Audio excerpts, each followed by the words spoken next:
बंदी छोड़ सतगुरु रामपाल जी परमेश्वर जी की जय हो।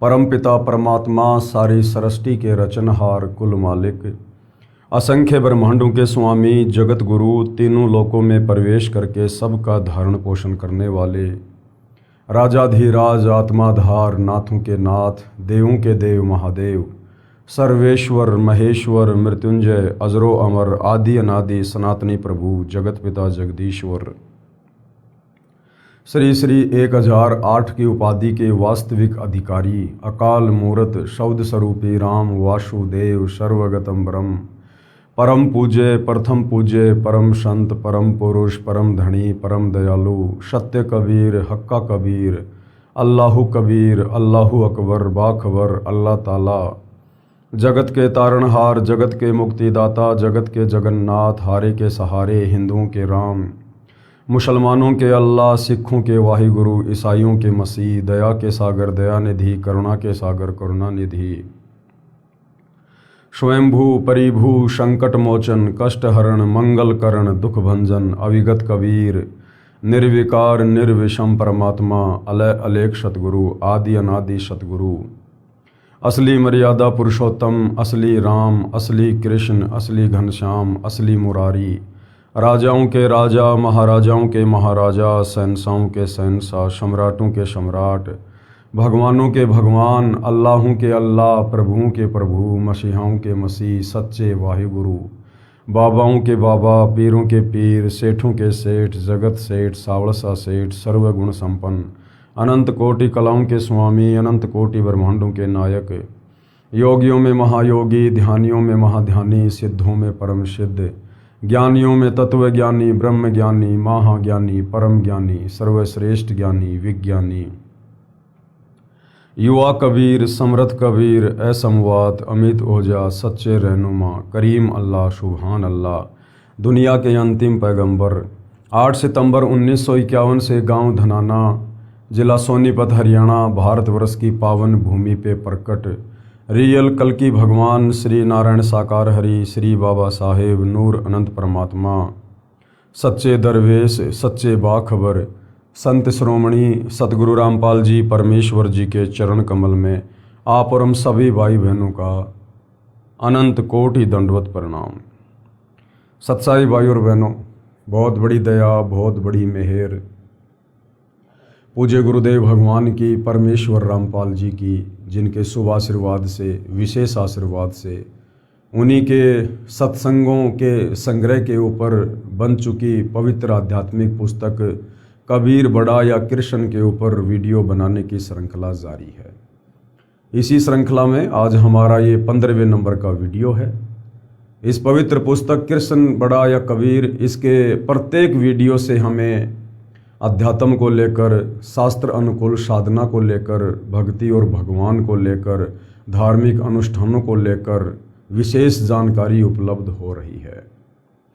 भाई और बहनों, ये पवित्र पुस्तक हिंदू समाज से जुड़ी परमात्मा प्रेमी आत्माओं के लिए किसी वरदान से कम नहीं है। जो हमारे नादान तत्व ज्ञानहीन धर्म गुरु हमें सदियों से शास्त्र अनुकूल साधना प्रदान नहीं कर सके, वो शास्त्र अनुकूल सत भक्ति अब परम पूज्य परमेश्वर सतगुरु रामपाल जी ने पूरे विश्व के मानव समाज के कल्याण के लिए सार्वजनिक कर दी है।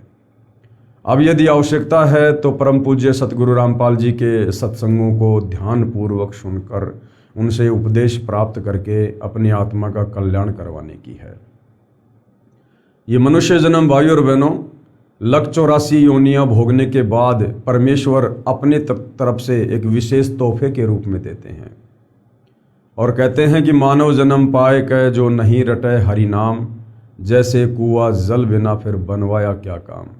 ये मनुष्य जन्म हमें सिर्फ और सिर्फ आत्मा का कल्याण करवाने के लिए ही मिलता है, क्योंकि इस मनुष्य शरीर में जो विशेष सुविधा और विशेष बुद्धि हमें परमेश्वर के द्वारा प्रदान की जाती है, सोचने की, समझने की, काम धंधा करने की, विचार विमर्श करने की, आपस में प्यार प्रेम भाईचारे के साथ रहने की, सुख दुख में एक दूसरे का साथ देने की, और सबसे बड़ी बात भक्ति और भगवान को पहचानने की। और ऊपर से वो परमेश्वर हमें तत्वदर्शी संत के रूप में आकर तत्व ज्ञान प्रदान कर देते हैं। हमें एक प्रकार से अंधेरे में साफ साफ रास्ता देखने के लिए टॉर्च प्रदान कर देते हैं। और उसके बावजूद भी यदि हम इस मनुष्य जन्म से परमात्मा की प्राप्ति नहीं करते हैं, मोक्ष प्राप्ति नहीं करते हैं, तो भाई और बहनों, हम फिर से लंबे समय के लिए, युगों युगों के लिए 184 योनियों में चले जाते हैं। तो आज मौका दिया है हमें परम अक्षर ब्रह्म परमपिता परमेश्वर कबीर देव जी ने। वे खुद 8 सितंबर 1951 से गांव धनाना, जिला सोनीपत, हरियाणा, भारतवर्ष की पावन भूमि पे प्रकट हैं। आज उन्होंने अध्यात्म का पिटारा खोल रखा है और पलकें बिछाएं आप और हम आत्माओं के इंतज़ार में बैठे हैं। तो भाई और बहनों, सर्वप्रथम उनके सत्संगों को सुनिए, उनके द्वारा लिखित पुस्तकों को पढ़िए और उसके बाद उपदेश प्राप्त करके अतिशीघ्र अपनी आत्मा के कल्याण वाले मार्ग पर चलिए।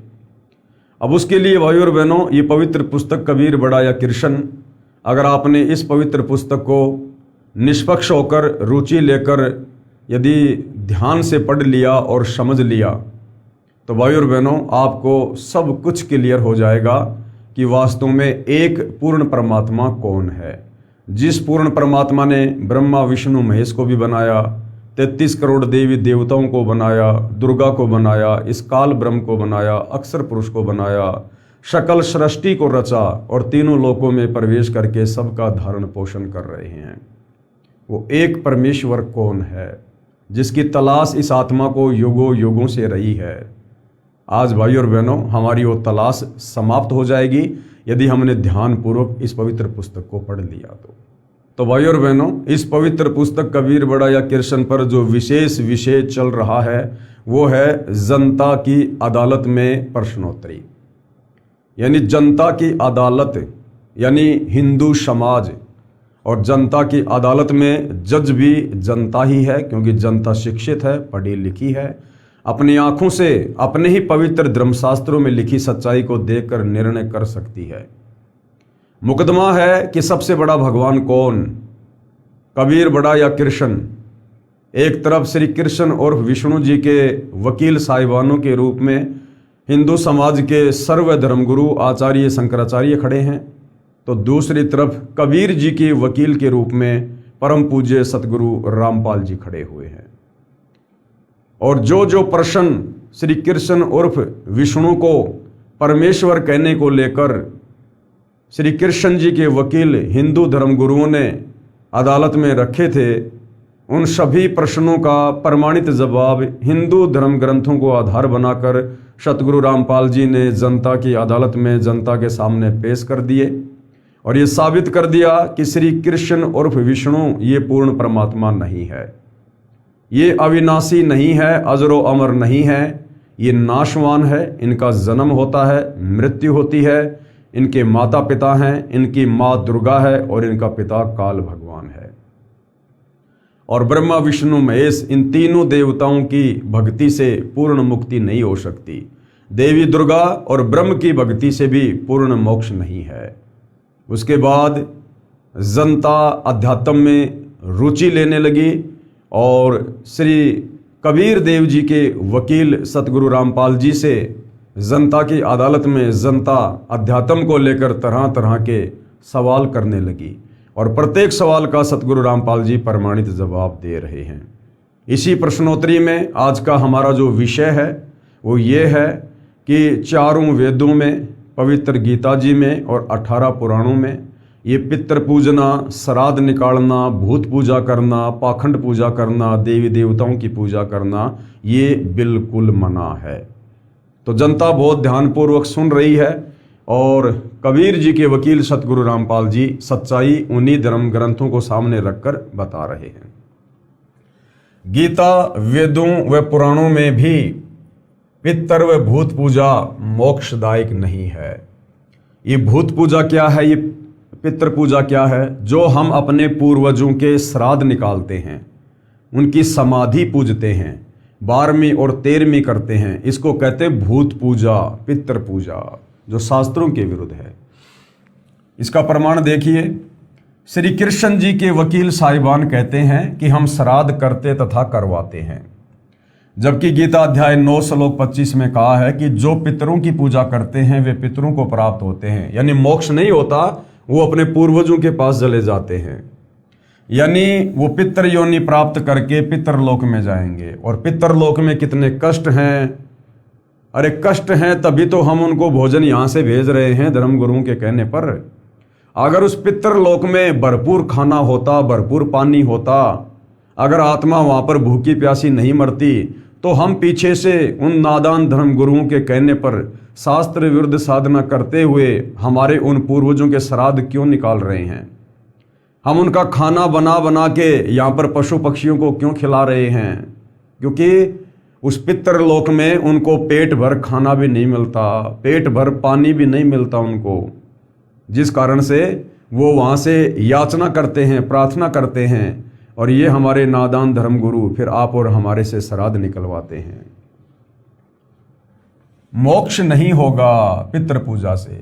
जो भूत पूजते हैं, भूत पूजना यानी समाधि पूजना, 12वीं 13वीं ये पिंड भरना, जो भूत पूजते हैं वे भूतों को प्राप्त होंगे, भूत बनेंगे वो, यानी भूत बनेंगे। श्राद्ध करना और ये पितृ पूजा तथा भूत पूजा है। श्राद्ध करना क्या है? पितृ पूजा और भूत पूजा है।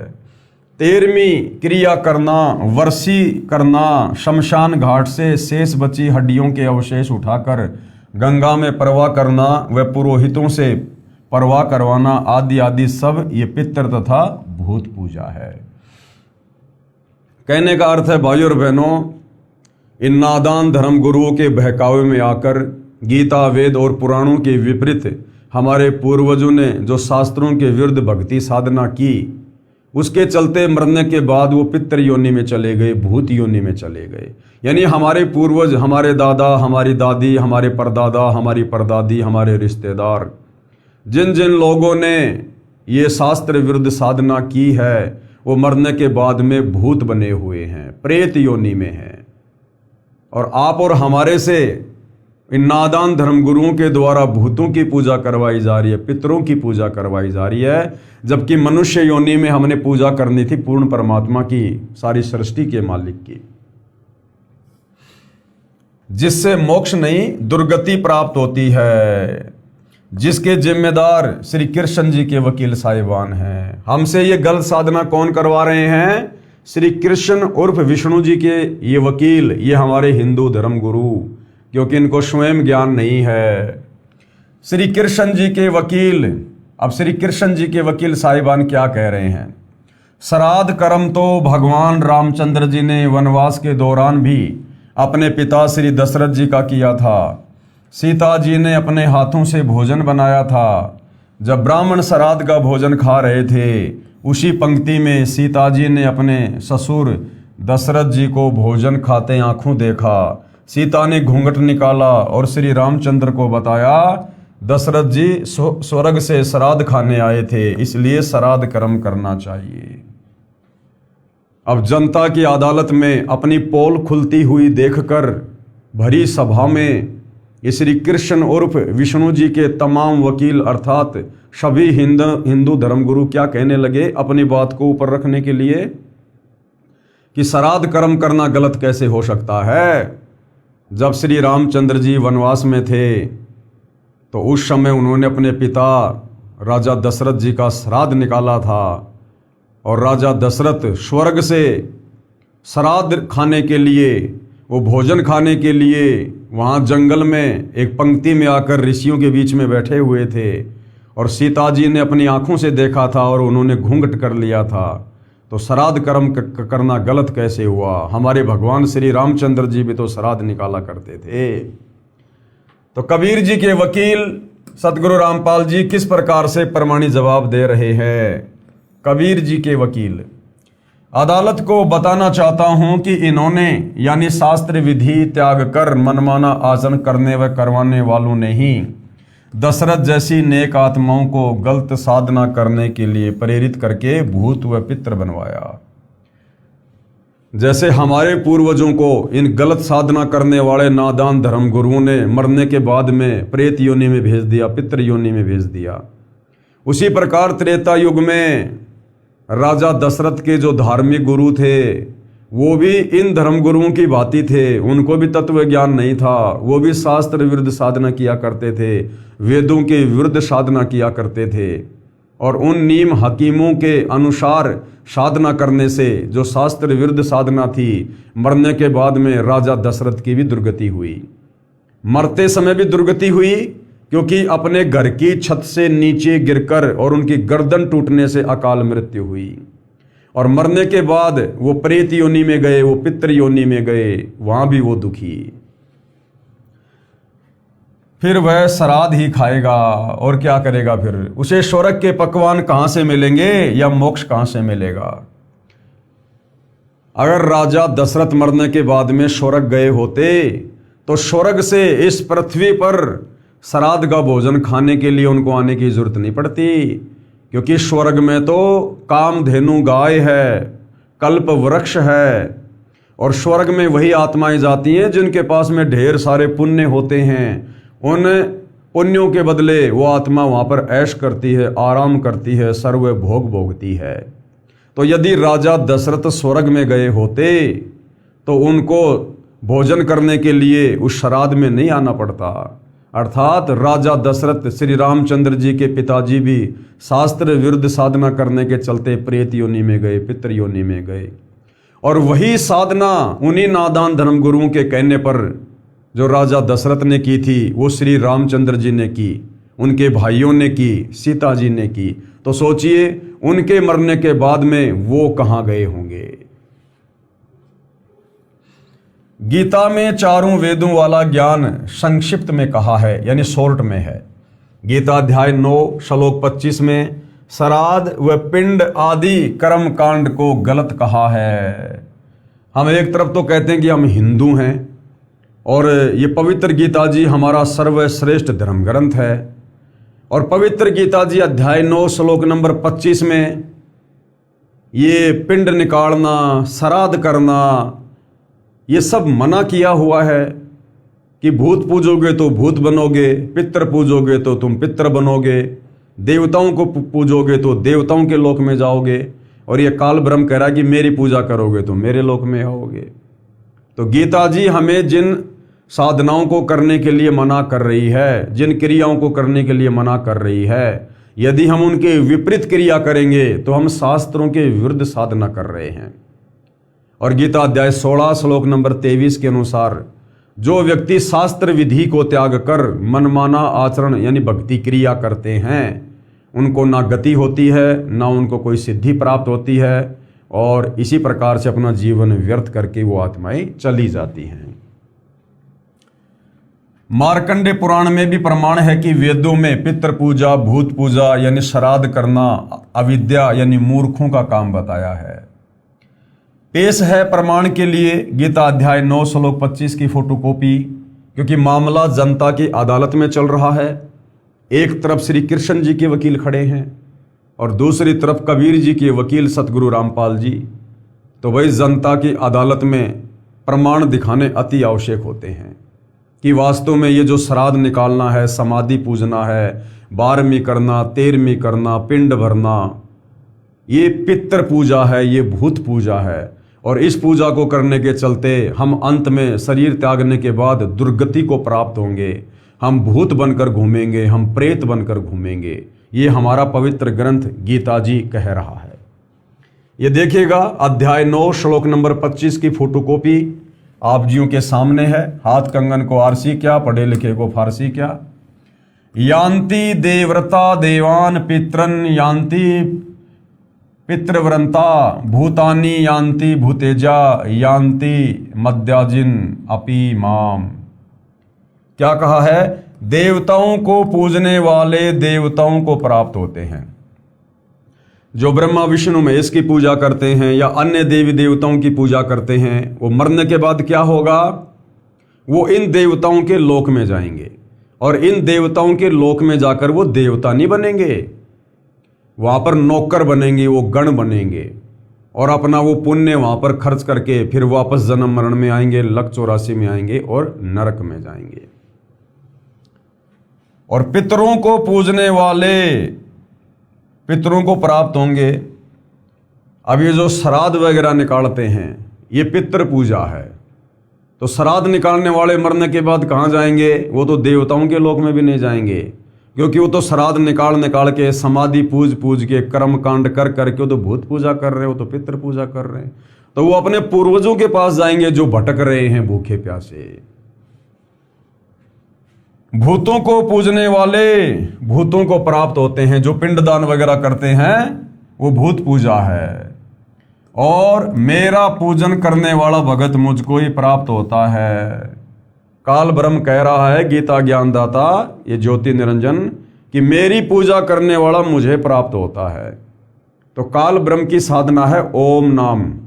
तो ओम नाम का जाप करने वाले इस काल को प्राप्त होंगे। अब जिसका नाम ही काल है, यानी सबको खाने वाला, सबको ग्रासने वाला, तो भला उसके लोक में जाकर हम कैसे मोक्ष प्राप्त कर सकते हैं? कैसे हम सुखी रह सकते हैं? तो ओम नाम की साधना से हम इस ब्रह्म के ब्रह्मलोक में जाएंगे। और गीता अध्याय 8 श्लोक नंबर 16 में ये खुद कहता है कि ब्रह्मलोक पर्यंत सर्वलोक पुनरावर्ती में है। तो ब्रह्मलोक में गया हुआ साधक भी लौटकर वापस संसार में जन्म और मरण में आता है। यानी पूर्ण मुक्ति 21 ब्रह्मांड में, 21 ब्रह्मांड के स्वामी काल निरंजन ज्योति निरंजन की भक्ति से भी नहीं है। इसलिए मेरे भक्तों का पुनर्जन्म नहीं होता, ये बात गलत लिखी हुई है। ये हमारे अनुवादकर्ताओं की गलती है, क्योंकि ये गीता ज्ञानदाता ये बात कह ही नहीं सकता कि मेरे भक्तों का कभी पुनर्जन्म नहीं होता।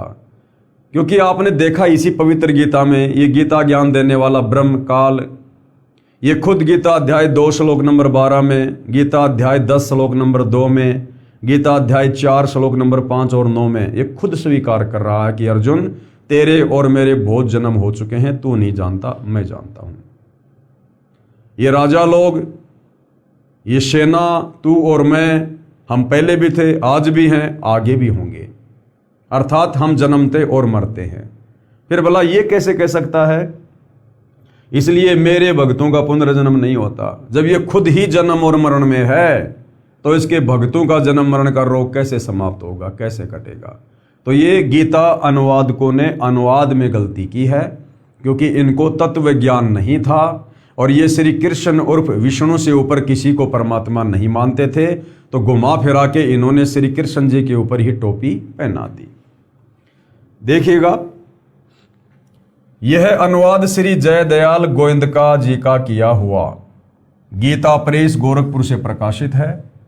इसमें लिखा है कि इसलिए मेरे भक्तों का पुनर्जन्म नहीं होता, ये गलत लिखा हुआ है। ये जो लिखा हुआ ना कि इसलिए मेरे भक्तों का पुनर्जन्म नहीं होता, तो ये यहां पर गलत लिखा हुआ है।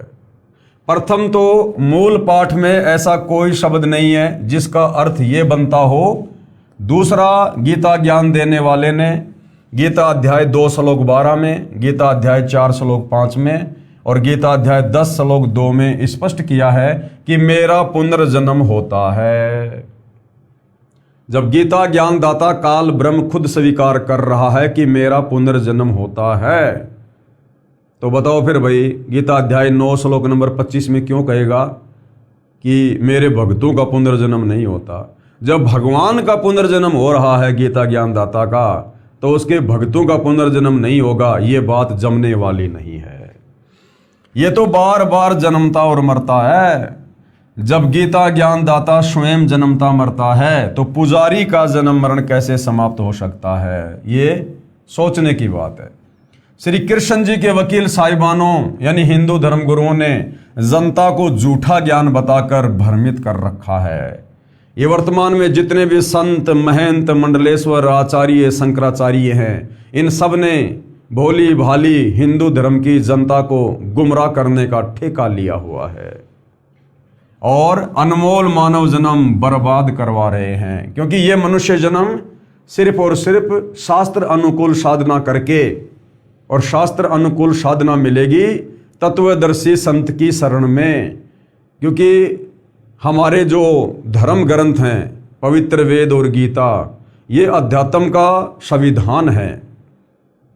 और गीता अध्याय 4 श्लोक नंबर 34 में गीता ज्ञानदाता खुद कह रहा है कि यदि परमेश्वर की प्राप्ति करनी है, पूर्ण मोक्ष प्राप्त करना है, तो अर्जुन किसी तत्वदर्शी संत की खोज कर ले और उस तत्वदर्शी संत के बताए अनुसार साधना कर, फिर तेरा जन्म मरण समाप्त होगा। तो भाई और बहनों, गीता ज्ञानदाता से बढ़ के ज्ञान तो हिंदू समाज के गुरुओं को नहीं हो सकता ना। और ये हमारे नादान धर्म गुरु हमसे इन वेद शास्त्रों के अनुसार भक्ति नहीं करवा रहे। ये अपना मनमाना आचरण जो इन्होंने पीढ़ी दर पीढ़ी अपने गुरुओं से स्वीकार किया है, वो आप और हमारे ऊपर थोप दिया जो क्या त्यों। लेकिन गीता जी क्या कह रही है? यदि हम शास्त्रों के अनुसार साधना करेंगे तो हम मुक्ति को प्राप्त होंगे। अब देखिएगा, श्राद्ध पिंडदान गीता अनुसार कैसा है। यानी पवित्र गीता जी में श्राद्ध निकालना, पिंडदान करना, ये शास्त्र अनुकूल है या शास्त्रों के विरुद्ध है? देखिएगा, आप श्री कृष्ण जी के वकील यानी जनता की अदालत में कबीर जी के वकील सतगुरु रामपाल जी श्री कृष्ण जी के वकीलों से यानी हिंदू धर्मगुरु से सवाल कर रहे हैं कि आप श्राद्ध व पिंडदान करते तथा करवाते हो। और उन्होंने हाँ भी भरी है कि हाँ, हम श्राद्ध करते हैं और अपने भक्तों से भी करवाते हैं। गीता अध्याय 9 श्लोक 25 में स्पष्ट किया है कि भूत पूजने वाले भूतों को प्राप्त होंगे। श्राद्ध करना, पिंडदान करना, ये भूत पूजा है, ये व्यर्थ साधना है। पुराणों में कुछ वेद ज्ञान है, यानी जो पुराण है उनमें भी थोड़ा बहुत वेदों के अनुसार ज्ञान है, वो भी हमें स्वीकार्य है। आगे क्या कहा जा रहा है? श्राद्ध पिंडदान के प्रति रुचि ऋषि का वेद मत। एक रुचि ऋषि की कथा है, उस रुचि ऋषि की कथा के अनुसार ये श्राद्ध निकालना, पिंडदान करना, ये कितना सही है और कितना गलत है हम समझेंगे। मार्कंडे पुराण में रोचे ऋषि के जन्म की कथा आती है। एक रुचि ऋषि था, वह ब्रह्मचर्य का पालन करते हुए वेदों अनुसार साधना करता था। यानी उसने शादी नहीं करवाई अपनी आत्मा के कल्याण के लिए। यदि एक बार मैं इस शादी वाले काल के बंधन में बंध गया, विषय वासनाओं के चक्कर में पड़ गया, तो मैं कभी भी निर्मल आत्मा के साथ में, शुद्ध आत्मा के साथ में भक्ति नहीं कर पाऊंगा। तो उसने शादी नहीं करवाई अपनी आत्मा के कल्याण के लिए कि असंग जन्म हो गए बच्चे पैदा करते करते। पिछली बार मेरे बच्चे कौन थे, उससे पिछली बार कौन थे, मुझे याद भी नहीं है। कहाँ कहाँ मेरा वंश चल रहा है, मुझे याद भी नहीं है। शरीर छूटते मैं सब कुछ भूल जाता हूँ, सब कुछ यहीं रह जाता है। ये सोचकर कि मैं बार बार जन्म लेता हूँ, मरता हूँ, मेरा मोक्ष नहीं हो पा रहा, मेरी दुर्गति हो रही है, और अब की बार मैं अपनी आत्मा का कल्याण करवाऊंगा।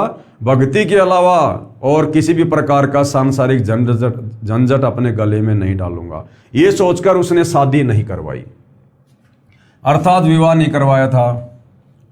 रुचि ऋषि के पिता, दादा और परदादा तथा तीसरे दादा सब भूत योनि में भूखे प्यासे भटक रहे थे। और रुचि ऋषि के दादा परदादा एक नंबर के ब्राह्मण थे, एक नंबर के पंडित थे, वो वेदों के ज्ञाता। और मरने के बाद वो वेदों के ज्ञाता भी भूत बने फिरे, पितृ योनि में गए। तो वर्तमान का हिंदू समाज जिसने कभी वेदों की शक्ल भी नहीं देखी, 90% हिंदू समाज ने केवल उन नादान धर्मगुरुओं के कहने पर कि हम जो भक्ति साधना बता रहे हैं वो वेदों के अनुसार है, गीता के अनुसार है, मनमाना आचरण कर रहे हैं। तो सोचिए वर्तमान वाले की क्या दुर्गति होगी। जब उन युगों में, द्वापर और त्रेता में, वो वेदों के प्रकांड ज्ञाता समझे जाने वाले महर्षि भी जो वेदों के अनुसार साधना किया करते थे, वो भी मरने के बाद में भूत बने फिर रहे हैं, प्रेत बने फिर रहे हैं। तथा तीसरे दादा सब पितर यानी भूत योनि में भूखे प्यासे भटक रहे थे।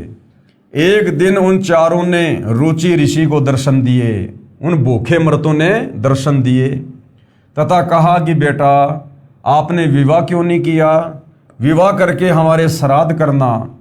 रुचि ऋषि ने कहा कि हे पितामहो, वेद में इन श्राद्ध आदि कर्मों को अविद्या कहा है। अविद्या यानी मूर्खों का काम कहा है।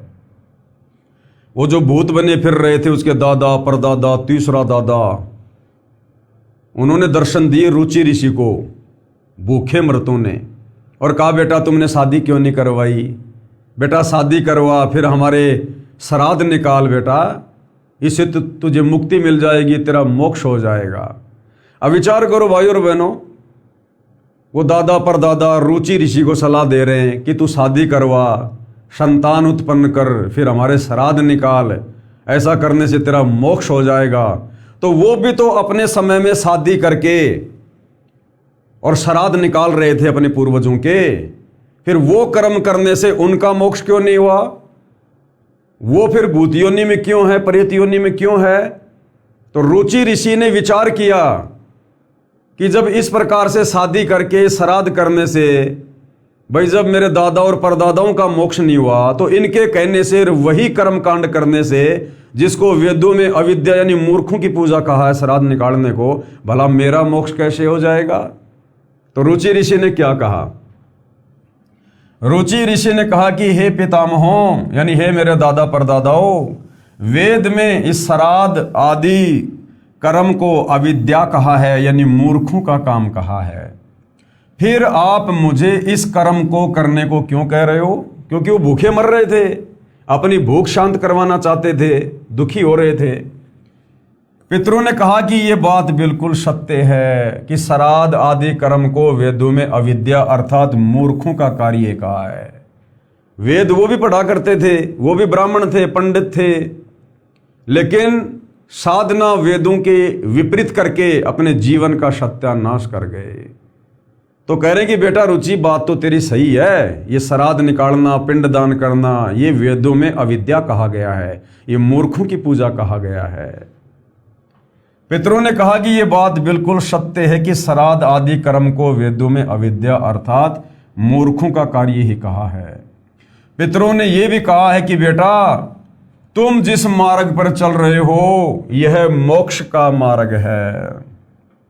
ये बेटा रुचि, तो ये श्राद्ध वगैरह ना करके, ये पिंडदान वगैरह ना करके, और जो वेदों के अनुसार जो साधना कर रहा है ना बेटा, ये वास्तव में मोक्ष मार्ग है। वो पितर भी इस बात को स्वीकार कर रहे हैं कि श्राद्ध नहीं निकालने चाहिए। विचार करो, रुचि ऋषि के पूर्वज सब ब्राह्मण यानी ऋषि थे, वेद पढ़ते थे, कर्म कांड वेद विरुद्ध करते थे, लेकिन भक्ति साधना सारी वेदों के विपरीत किया करते थे, जिस कारण से वो प्रेत योनि में गिरे। उन्होंने वेद तो पढ़ रखे थे, इसलिए स्वीकार किया कि वेद में ऐसा ही कहा है। फिर उन पितरों ने वेद विरुद्ध ज्ञान बताकर रुचि ऋषि को भ्रमित कर दिया, क्योंकि मोह भी अज्ञान की जड़ है।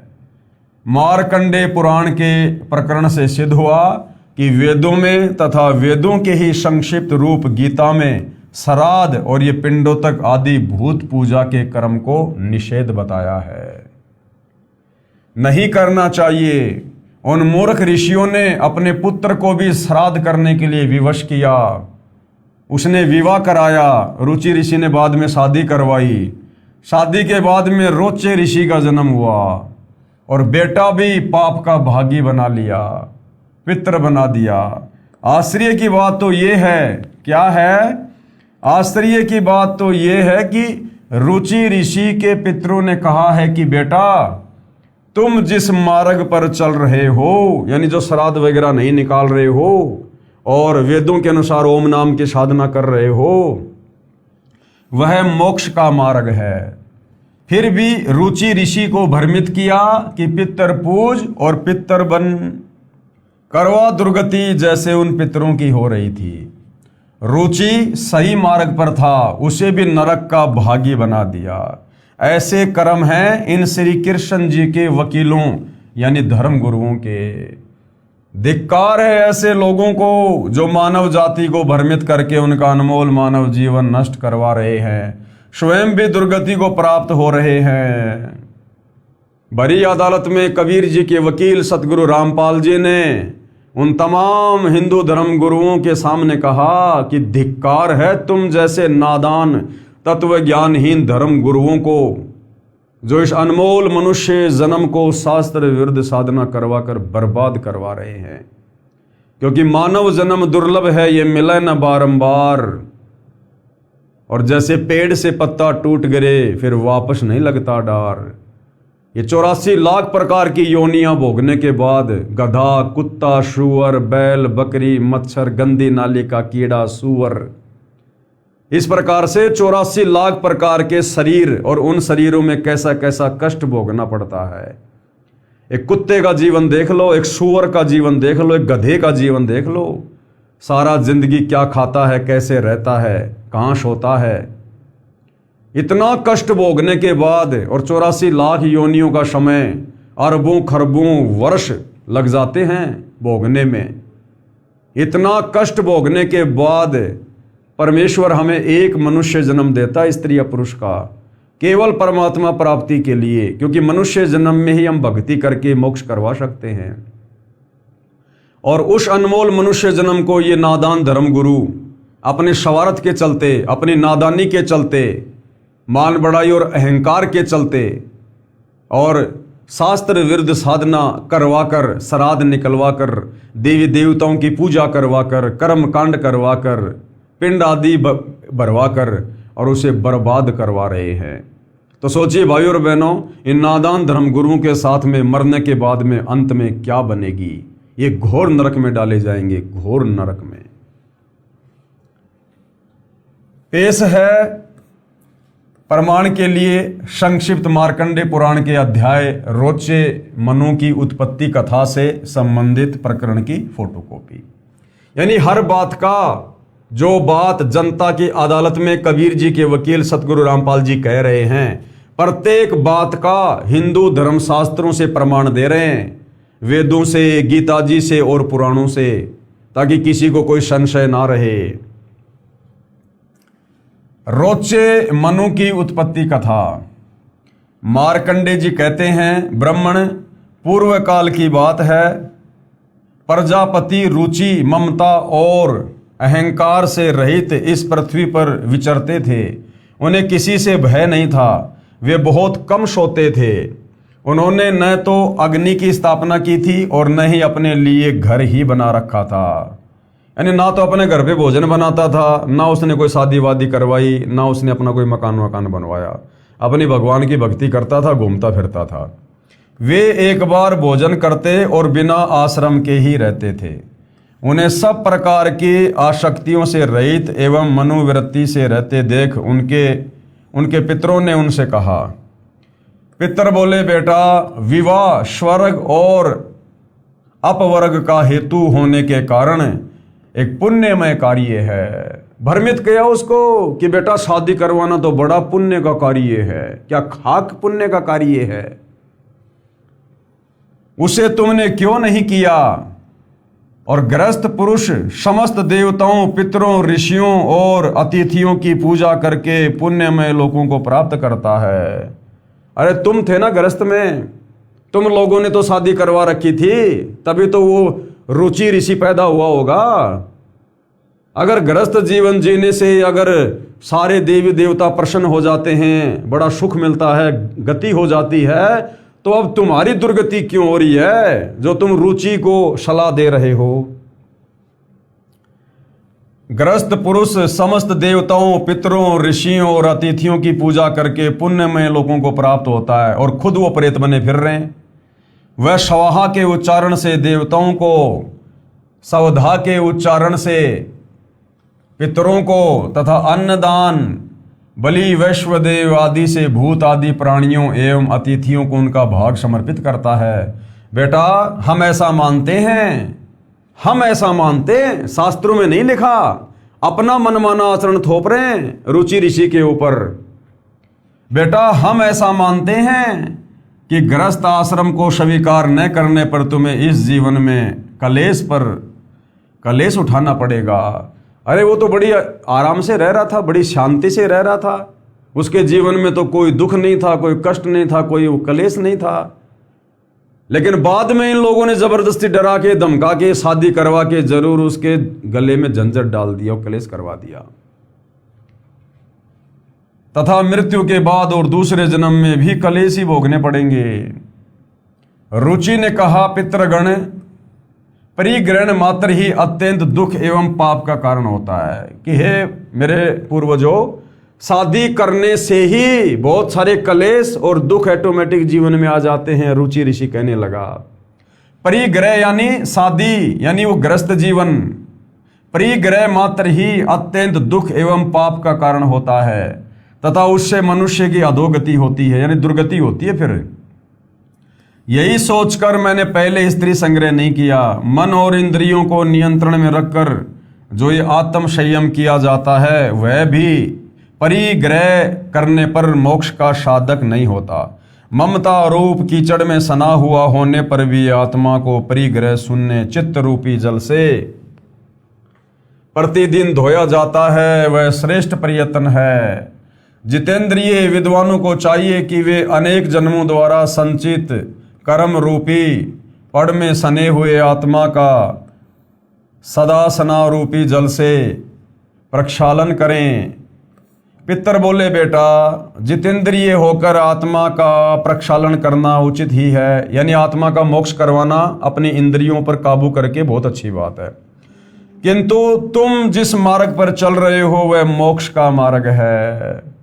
कि रुचि ऋषि, तूने जो शादी वादी नहीं करवाई है ना, और जो तू ये वेदों के अनुसार भक्ति कर रहा है, श्राद्ध वगैरह नहीं कर रहा है, बेटा ये वास्तव में मोक्ष का मार्ग है। अरे तो बेचारे को मोक्ष प्राप्त करने दो भाई, क्यों फिर उसको शास्त्र विरुद्ध साधना में लगा रहे हो, क्यों उसे श्राद्ध निकलवा रहे हो। किंतु फलेच्छा रहित दान और शुभाशुभ के उपभोग से भी पूर्वकृत अशुभ कर्म दूर होता है। इसी प्रकार दया भाव से प्रेरित होकर जो कर्म किया जाता है वह बंधन कारक नहीं होता। फल कामना से रहित कर्म भी बंधन में नहीं डालता। पूर्व जन्म में किया हुआ मानवों का शुभाशुभ कर्म सुख दुखमय भोगों के रूप में प्रतिदिन भोगने पर ही क्षीण होता है। इस प्रकार विद्वान पुरुष आत्मा का प्रक्षालन करते हैं और उनकी बंधनों से रक्षा करते हैं। ऐसा करने से वह अविवेक के कारण पाप रूपी कीचड़ में नहीं फंसता।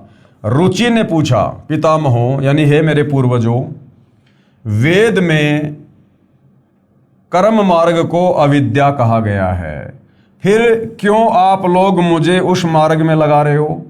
रुचि ऋषि ने कहा कि हे मेरे पूर्वजों, ये रुचि ऋषि है और अपने पूर्वजों से कह रहा है कि हे मेरे पूर्वजों, वेदों में तो इस कर्म मार्ग को, इस कर्म कांड को अविद्या यानी मूर्खों की पूजा कहा है, फिर आप मुझे ऐसे घटिया कर्म में क्यों लगा रहे हो।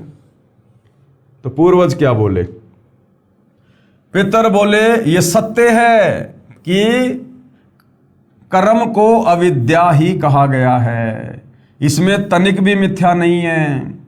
फिर भी इतना तो निश्चित है कि उस विद्या की प्राप्ति में कर्म ही कारण है। विहित कर्म का पालन न करके जो अधम मनुष्य संयम करते हैं वह संयम अंत में मोक्ष की प्राप्ति नहीं कराता, अपितु अधोगति में ले जाने वाला होता है। वत्स, तुम तो समझते हो कि मैं आत्मा का प्रक्षालन करता हूँ, किंतु वास्तव में तुम शास्त्र विहित कर्मों के न करने के कारण पापों से दग्ध हो रहे हो, यानी उसको डरा रहे हो, उसको भयभीत कर रहे हैं ताकि वो श्राद्ध निकाले और हमारी भूख शांत हो। कर्म अविद्या होने पर भी विधि के पालन द्वारा शोधे हुए विष की भांति मनुष्यों का उपकार करने वाला ही होता है। इसके विपरीत वह विद्या भी विधि की अवहेलना से निश्चय ही हमारे बंधन का कारण बन जाती है। अतः वत्स यानी हे बेटा, तुम विधि पूर्वक स्त्री संग्रह करो। बेटा तू शादी करवा, विषय वासनाओं के चक्कर में पड़ जा, अपना जीवन बर्बाद कर। ऐसा ना हो कि इस लोक का, अब देखिएगा भाई और बहनों, आन उपासना करना व्यर्थ है। ये सब आन उपासना के अंतर्गत ही आता है। श्राद्ध निकालना, पिंड भरना, समाधि पूजना, ब्रह्मा विष्णु महेश की पूजा करना भी आन उपासना में आता है, क्योंकि गीता में ब्रह्मा विष्णु महेश तक की पूजा करने को भी मना किया गया है। श्री कृष्ण जी के वकील मूर्ति पूजा करने की राय देते हैं, ये काल ब्रह्म द्वारा दिया गलत ज्ञान है जो वेदों व गीता के विरुद्ध साधना होने से व्यर्थ है। सूक्ष्म वेद यानी तत्व ज्ञान में, सूक्ष्म वेद यानी पांचवा वेद, सूक्ष्म वेद में कबीर परमेश्वर जी ने आन उपासना निषेध बताया। उपासना का अर्थ है अपने इष्ट देव के निकट जाना, यानी इष्ट को प्राप्त करने के लिए की जाने वाली तड़फ, दूसरे शब्दों में पूजा करना। आन उपासना वह पूजा है जो शास्त्रों में वर्णित नहीं है। मूर्ति पूजा आन उपासना है। इस विषय पर सूक्ष्म वेद में कबीर साहिब ने इस प्रकार स्पष्ट किया है। कैसे? कबीर, पत्थर पूजे हरि मिले तो मैं पूजूं पहाड़, और इससे तो चक्की बली जो पीस खाए संसार। वेद पढ़े पर भेद न जाने और बाचे पुराण 18, और पत्थर की पूजा करे ये भूल गए सिरजनहारा। शब्दार्थ, किसी देव की पत्थर की मूर्ति बनाकर उसकी पूजा करते हैं जो शास्त्रों के विरुद्ध है, जिससे कुछ लाभ नहीं होता। कबीर परमेश्वर जी ने कहा है कि यदि एक छोटे पत्थर यानी देवता की प्रतिमा को पूजने से परमात्मा प्राप्ति होती हो तो मैं तो पहाड़ की पूजा कर लूं ताकि शीघ्र ही मोक्ष मिले, परंतु ये मूर्ति पूजा व्यर्थ है। इस मूर्ति वाले पत्थर से तो घर में रखी आटा पीसने वाली पत्थर की चक्की भी लाभदायक है, जिससे गेहूं पीसकर आटा बनाकर सब भोजन बनाकर खा रहे हैं। वो पत्थर की देवता वाली मूर्ति तो वो चक्की वाला काम भी नहीं कर सकती। चक्की वाला काम व्यर्थ में आपका समय, श्वास और धन ही बर्बाद करेगी। वेदों व पुराणों का यथार्थ ज्ञान ना होने के कारण हिंदू धर्म के धर्मगुरु पढ़ते हैं वेद, पुराण और गीता, परंतु पूजा मनमाना आचरण करके करता तथा करवाते हैं। पत्थर की मूर्ति व शिवलिंग बनवाकर पूजा करते तथा अनुयायियों से करवाते हैं। इनको सृजनहार यानी परम अक्षर ब्रह्म का ज्ञान ही नहीं है, जिसने सारी सृष्टि को रचा है, सर्जन किया है। उसको ना पूजकर अन्य देवी देवताओं की पूजा तथा उन्हीं की काल्पनिक मूर्ति पत्थर की बनाकर पूजा का विधान लोकवेद यानी दंत कथा के आधार से बनाकर यथार्थ परमात्मा को भूल गए हैं। उस परमेश्वर यानी तत्व ब्रह्म जो गीता अध्याय 8 श्लोक नंबर 3 में जिस तत्व ब्रह्म का जिक्र है, उस तत्व ब्रह्म यानी परम अक्षर ब्रह्म की भक्ति विधि का भी ज्ञान नहीं है। किनको? इन नादान हिंदू धर्म गुरुओं को। विवेक से काम लेते हैं। क्या कह रहे हैं कबीर जी के वकील सतगुरु रामपाल जी कि थोड़ा विवेक का इस्तेमाल करो। परमात्मा कबीर जी ने समझाने की कोशिश की है कि आप जी को आम का फल खाने की इच्छा हुई।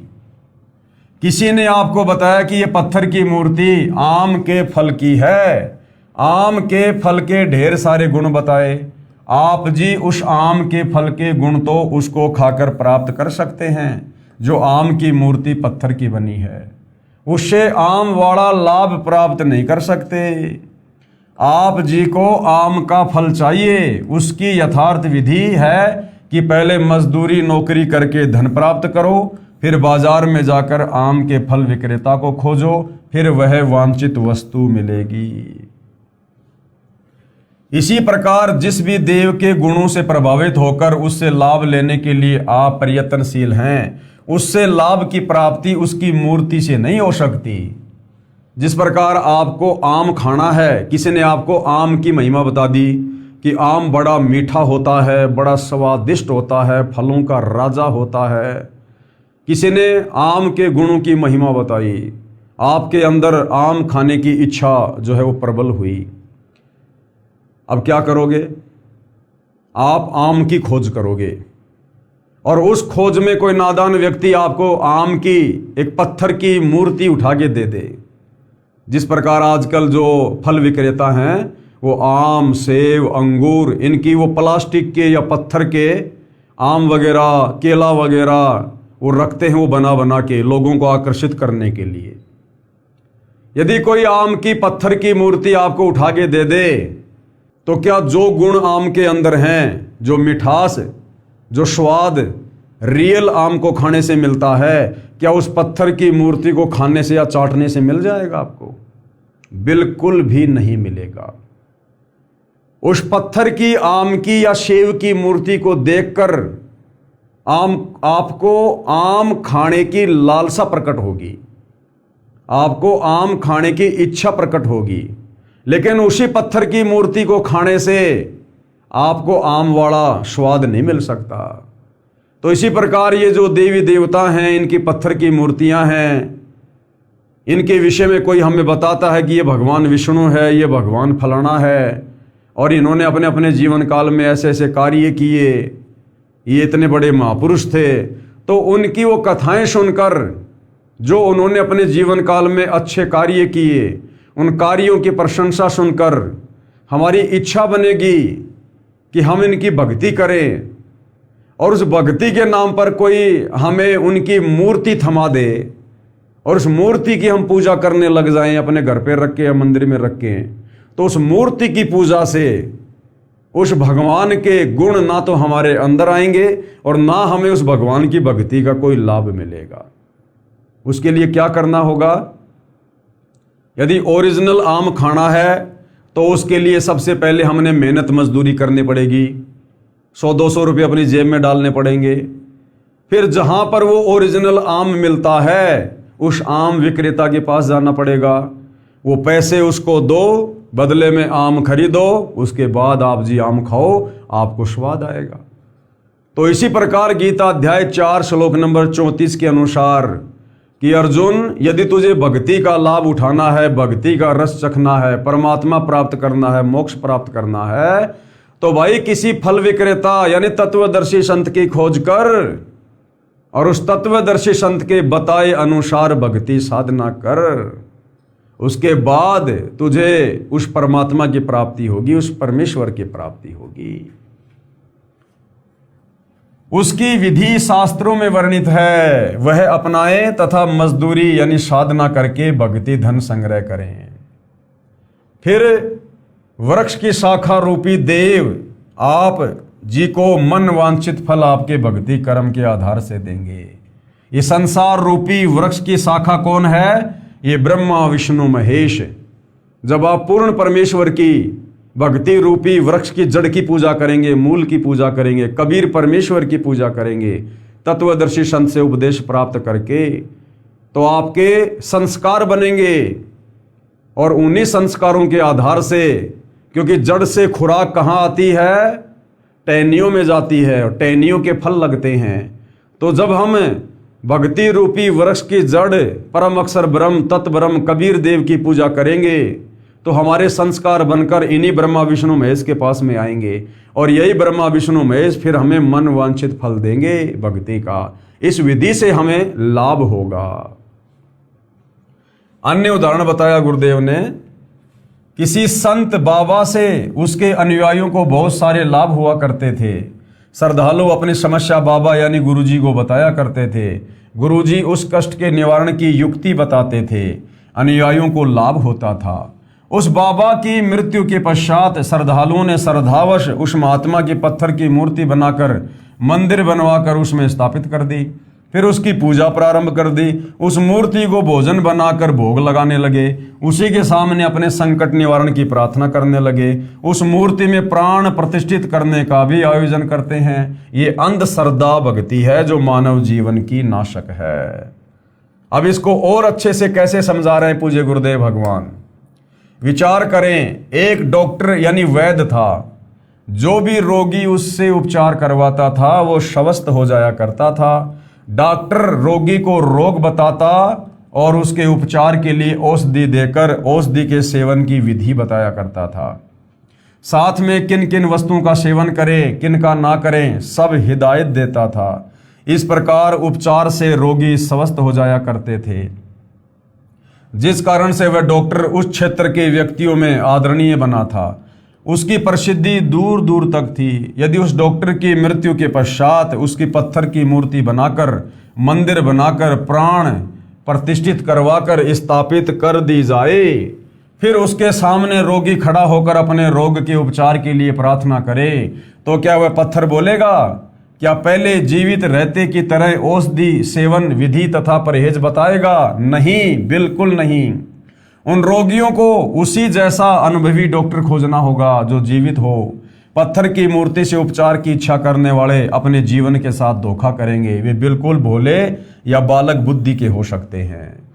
ठीक इसी प्रकार वर्तमान में किसी भी धर्म में, किसी भी समाज में जिन महापुरुषों के नाम पर मंदिर बना रखे हैं, गुरुद्वारे बना रखे हैं, मस्जिदें बना रखी है, चर्च बना रखे हैं, सोने की, चांदी की, धातु की या पत्थर की मूर्ति लगा रखी है, फोटोएं लगा रखी हैं, वो महापुरुष वर्तमान में धरती पर नहीं है, शरीर छोड़ के जा चुके हैं। और अब पीछे से हम उनके मंदिर बनाकर, मूर्तियां बनाकर पूजा करते हैं, मत्था टेकते हैं, उनसे लाभ इच्छा प्राप्ति के लिए तरह तरह की याचना करते हैं, चढ़ावा चढ़ाते हैं, भोग लगाते हैं। तो कहने का मतलब है अब वो शास्त्र विरुद्ध साधना बनकर रह गई है। केवल शास्त्र विरुद्ध साधना, उस पूजा के करने से, इस विधि से हमें परमात्मा से कोई लाभ किसी प्रकार का नहीं मिलेगा। जब वो महापुरुष पृथ्वी पर थे, जीवित थे, और जैसे भी भक्ति साधना उनके पास में थी, उस समय जिन जिन लोगों ने लाभ प्राप्त किया तो किया, उस महापुरुष के मरने के बाद फिर उसकी पत्थर की मूर्ति बनाकर पूजना वैसा ही है जैसे डॉक्टर के मरने के बाद उसकी मूर्ति बनाकर और उस मूर्ति के आगे खड़े होकर अपने रोग के कष्ट के लिए प्रार्थना करना मूर्खता होती है। इसलिए भाइयों और बहनों, हमने जीवित संत को खोजना होगा, और जीवित संत भी वो चाहिए जो गीता अध्याय 4 श्लोक 34 के अनुसार तत्वदर्शी हो। और तत्वदर्शी संत की भूमिका में वो कबीर परमात्मा खुद ही धरती पर प्रकट होकर ये बात बताता है। उस एकमात्र पूर्ण परमेश्वर के अलावा, परम अक्षर ब्रह्म के अलावा, कबीर देव के अलावा इस पृथ्वी में, इस सृष्टि में कोई भी संत महात्मा व्यक्ति तत्वदर्शी संत की भूमिका नहीं निभा सकता है। इसलिए वर्तमान में इस पृथ्वी पर एकमात्र तत्वदर्शी संत सतगुरु रामपाल जी हैं, और सतगुरु रामपाल जी के पास ही जन्म और मरण को समाप्त करने की औषधि है, जड़ी बूटी है, भक्ति विधि है, शास्त्र अनुकूल साधना है। दूसरा, आप जो भी प्रयत्न करोगे, जहां भी जाओगे, चाहे कोई साधु संत महात्मा आचार्य शंकराचार्य कितना ही वेल नोन क्यों ना हो, उसके पास में जन्म मरण का रोग समाप्त करने की औषधि नहीं है। वो क्या है? वे तो बिल्कुल भोले या बालक बुद्धि के हो सकते हैं। एक बात और विशेष विचारणीय है कि जो व्यक्ति कहते हैं कि मूर्ति में प्राण प्रतिष्ठित कर देने से मूर्ति सजीव मानी जाती है, यदि मूर्ति में प्राण यानी जीवन श्वास डाल दिए हैं तो उसे आपके साथ बातें भी करनी चाहिए। अगर आपने मूर्ति में प्राण डाल दिए तो प्राण डालने के बाद तो फिर मूर्ति ने आपसे बात करनी चाहिए भाई, क्योंकि आपने उसमें प्राण डाल दिए, मूर्ति जीवित हो गई, सजीव हो गई। फिर वो मूर्ति आपसे बात क्यों नहीं कर रही? आपकी शंकाओं का समाधान क्यों नहीं कर रही? तो ये भी आप और हमें मूर्ख बनाया जाता है। भ्रमण के लिए भी जाना चाहिए। जब प्राण डाल दिए तो मूर्ति ने फिर घूमने के लिए भी जाना चाहिए सुबह शाम, और भोजन भी खाना चाहिए। ऐसा प्राण प्रतिष्ठित कोई भी मूर्ति नहीं करती है। इससे सिद्ध हुआ कि ये अंध श्रद्धा भक्ति के अतिरिक्त कुछ भी नहीं है। अब ये शिवलिंग पूजा क्या है जिसके ऊपर ये नादान हिंदू समाज पूरी तरह से इन नादान धर्म गुरुओं के बहकाव में आकर समर्पित है? शिवलिंग पूजा जो अपने धर्मगुरुओं द्वारा बताई गई धार्मिक साधना कर रहे हैं, वे पूर्ण रूप से संतुष्ट हैं कि यह साधना सही है, इसलिए वे अंधविश्वास यानी ब्लाइंड फेथ किए हुए हैं। इस शिवलिंग पर प्रकाश डालते हुए मुझे अत्यंत दुख व शर्म का एहसास हो रहा है। लेखक सतगुरु रामपाल जी क्या कह रहे हैं कि जो शिवलिंग पूजा है ना हिंदू समाज में, ये इतनी घटिया और बेहुदा साधना है। इस शिवलिंग की शुरुआत कैसे हुई, इसके ऊपर आप लोगों को ज्ञान देते हुए भी मुझे शर्म आ रही है, शर्म। परंतु अंधविश्वास को समाप्त करने के लिए प्रकाश डालना अनिवार्य तथा मजबूरी है। शिवलिंग क्या है? यह शिव जी की पेशाब इंद्री है। शिवलिंग क्या है? शिव जी की पेशाब इंद्री, यानी भगवान शंकर का यह प्राइवेट पार्ट है, प्राइवेट पार्ट है। शिवलिंग के चित्र में देखने से स्पष्ट होता है कि शिव का लिंग यानी प्राइवेट पार्ट, और स्त्री की लिंगी यानी शिवलिंग के नीचे जो और एक पार्ट होता है वो क्या है, वो स्त्री की लिंगी है, यानी पेशाब इंद्री यानी योनि में वो प्रविष्ट है। और इसकी पूजा हिंदू श्रद्धालु कर रहे हैं। शर्म की बात है, शर्म की बात।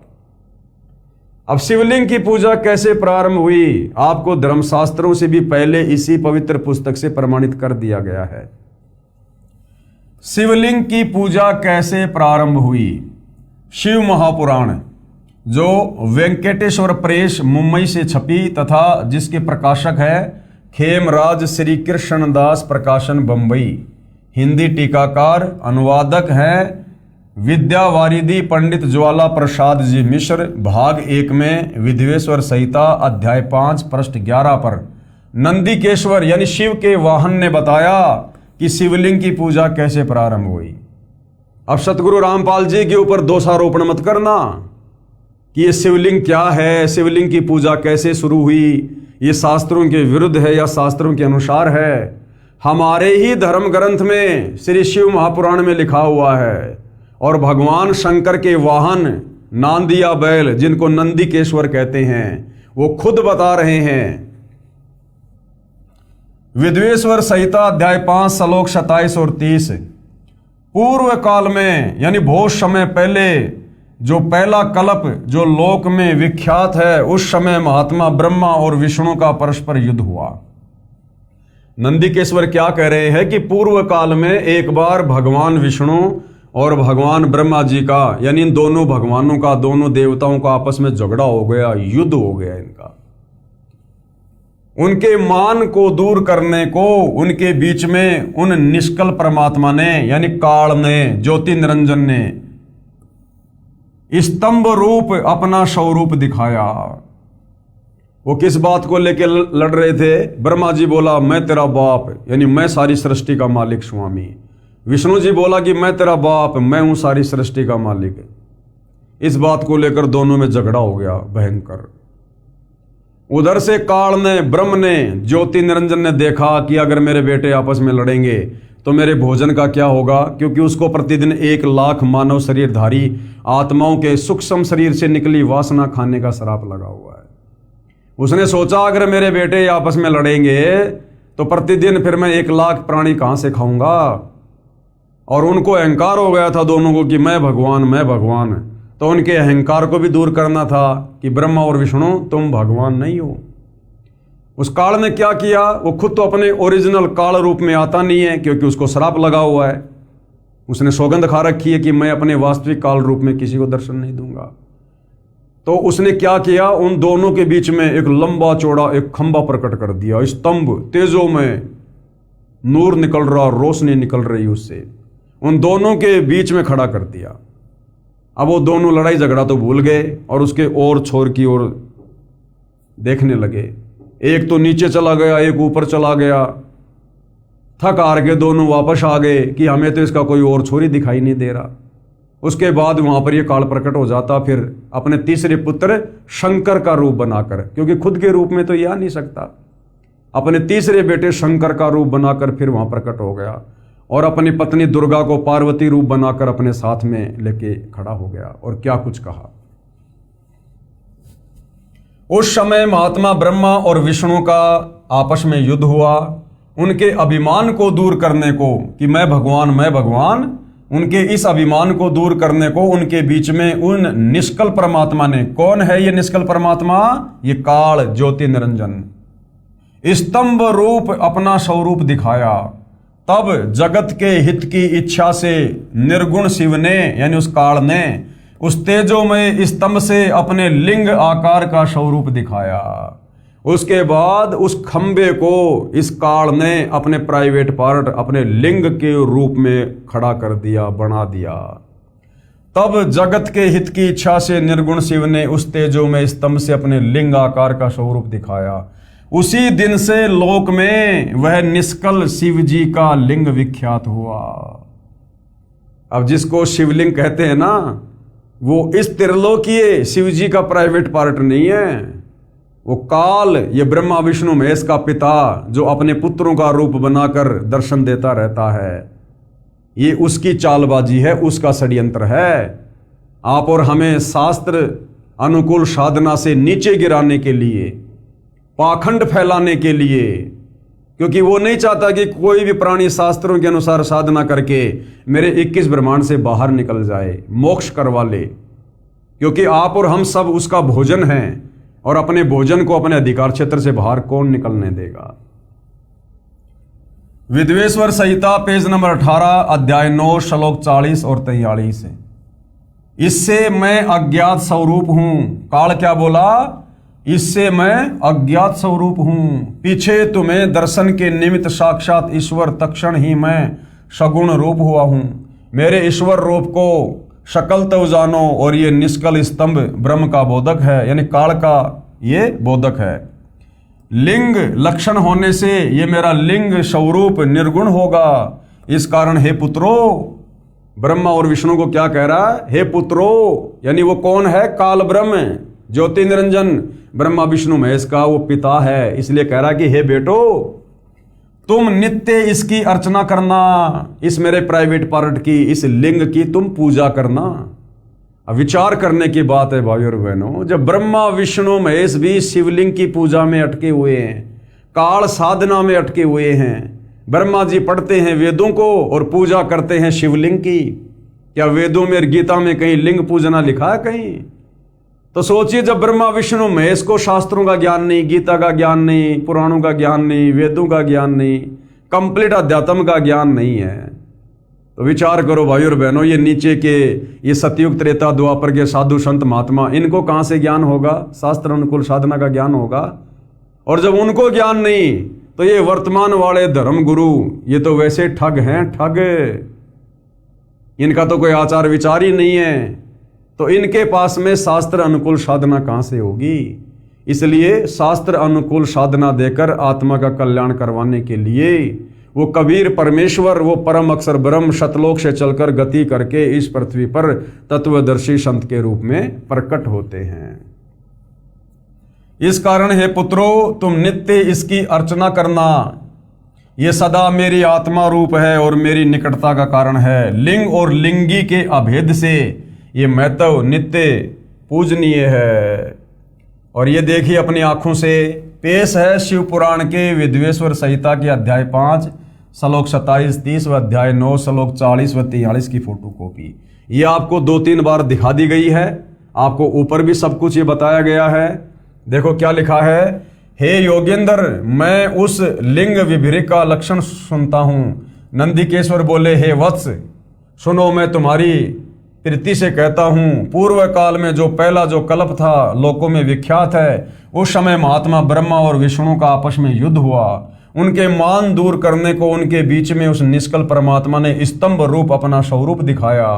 तब जगत के हित की इच्छा से निर्गुण शिव ने उस तेजो में स्तंभ से अपने लिंग कार का स्वरूप दिखाया। उसी दिन से लोक में वह निष्कल शिव का लिंग विख्यात हुआ। ये हमारे हिंदू धर्मशास्त्रों में, जिनको हम परम सत्य मानते हैं, सिरोधार्य मानते हैं, ये सब कुछ उन्हीं में लिपिबद्ध है। परंतु भाई और बहनों, परमात्मा कहते हैं, गुरु बिन काहू न पाया ज्ञाना, जो थो था बुश छिड़े मुड किसाना। और गुरु बिन वेद पढ़े जो प्राणी, वो समझे न सार रहे अज्ञानी। तो हमारे इन नादान धर्म गुरुओं को और ब्रह्मा विष्णु महेश को तत्वदर्शी संत प्राप्त नहीं था, जिस कारण से उस तत्व ज्ञान के अभाव में इन धर्म शास्त्रों में जो ये ब्रह्म तक की साधना लिखी हुई है, वो साधना भी ना ये खुद कर पाए और ना भगत समाज को दे पाए। तो ये सबूत आप जियों की आंखों के सामने है। आप इस पवित्र पुस्तक कबीर बड़ा या कृष्ण को गूगल पे जाकर और डाउनलोड करके भी पढ़ सकते हैं। विवेचन, यह विवरण श्री शिव महापुराण खेमराज श्री कृष्ण दास प्रकाश मुंबई द्वारा प्रकाशित है। शब्दा शब्द लिखा है, यानी एक शब्द की भी आपको त्रुटि नहीं मिलेगी, एक शब्द की भी। इसकी फोटोकॉपी लगाई है। इससे स्पष्ट है कि काल ब्रह्म ने, यानी ज्योति निरंजन ने, ब्रह्मा विष्णु महेश के पिता ने, दुर्गा के पति ने, काल ब्रह्म ने जानबूझकर शास्त्र विरुद्ध साधना बताई है, क्योंकि ये नहीं चाहता कि कोई शास्त्रों में वर्णित साधना करे। इसलिए अपने लिंग यानी गुप्तांग यानी अपने प्राइवेट पार्ट की पूजा करने को कह दिया।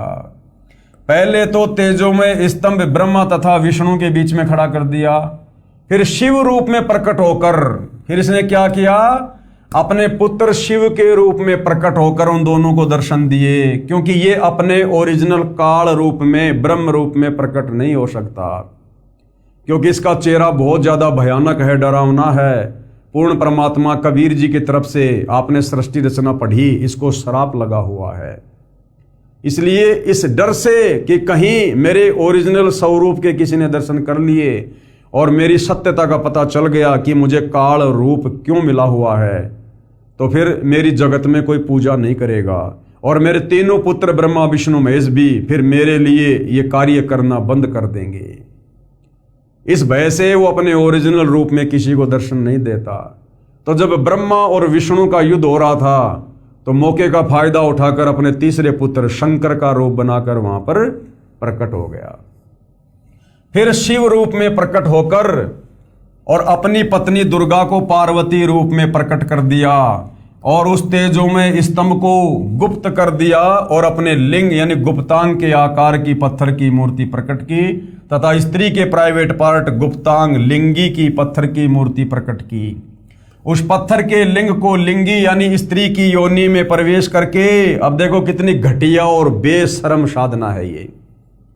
यानी जो वो लिंग है वो तो है इस काल का, और जो लिंगी है नीचे जिसमें लिंग वो प्रविष्ट है वो है दुर्गा की योनि, दुर्गा की लिंगी, क्योंकि खुद ये शिवजी के रूप में प्रकट हुआ और अपनी पत्नी दुर्गा को पार्वती रूप में प्रकट किया। तो जो वो लिंग था वो तो था काल का गुप्तांग और जो लिंगी थी वो थी दुर्गा का गुप्तांग। और इस घटिया साधना को, बेहुदा साधना को हिंदू समाज, मां बहन बेटियां सरेआम सार्वजनिक तौर पर उसको पूज रही हैं, उसकी पूजा कर रही हैं और अपने गुप्तांगों को ढक के चलते हैं। अरे भगवानों के गुप्तांग की तो सरेआम सार्वजनिक पूजा कर रहे हैं और अपने गुप्तांगों को ढक के चल रहे हैं। इतना भी मतलब इल्म नहीं है। इसको कहते हैं काल प्रेरणा।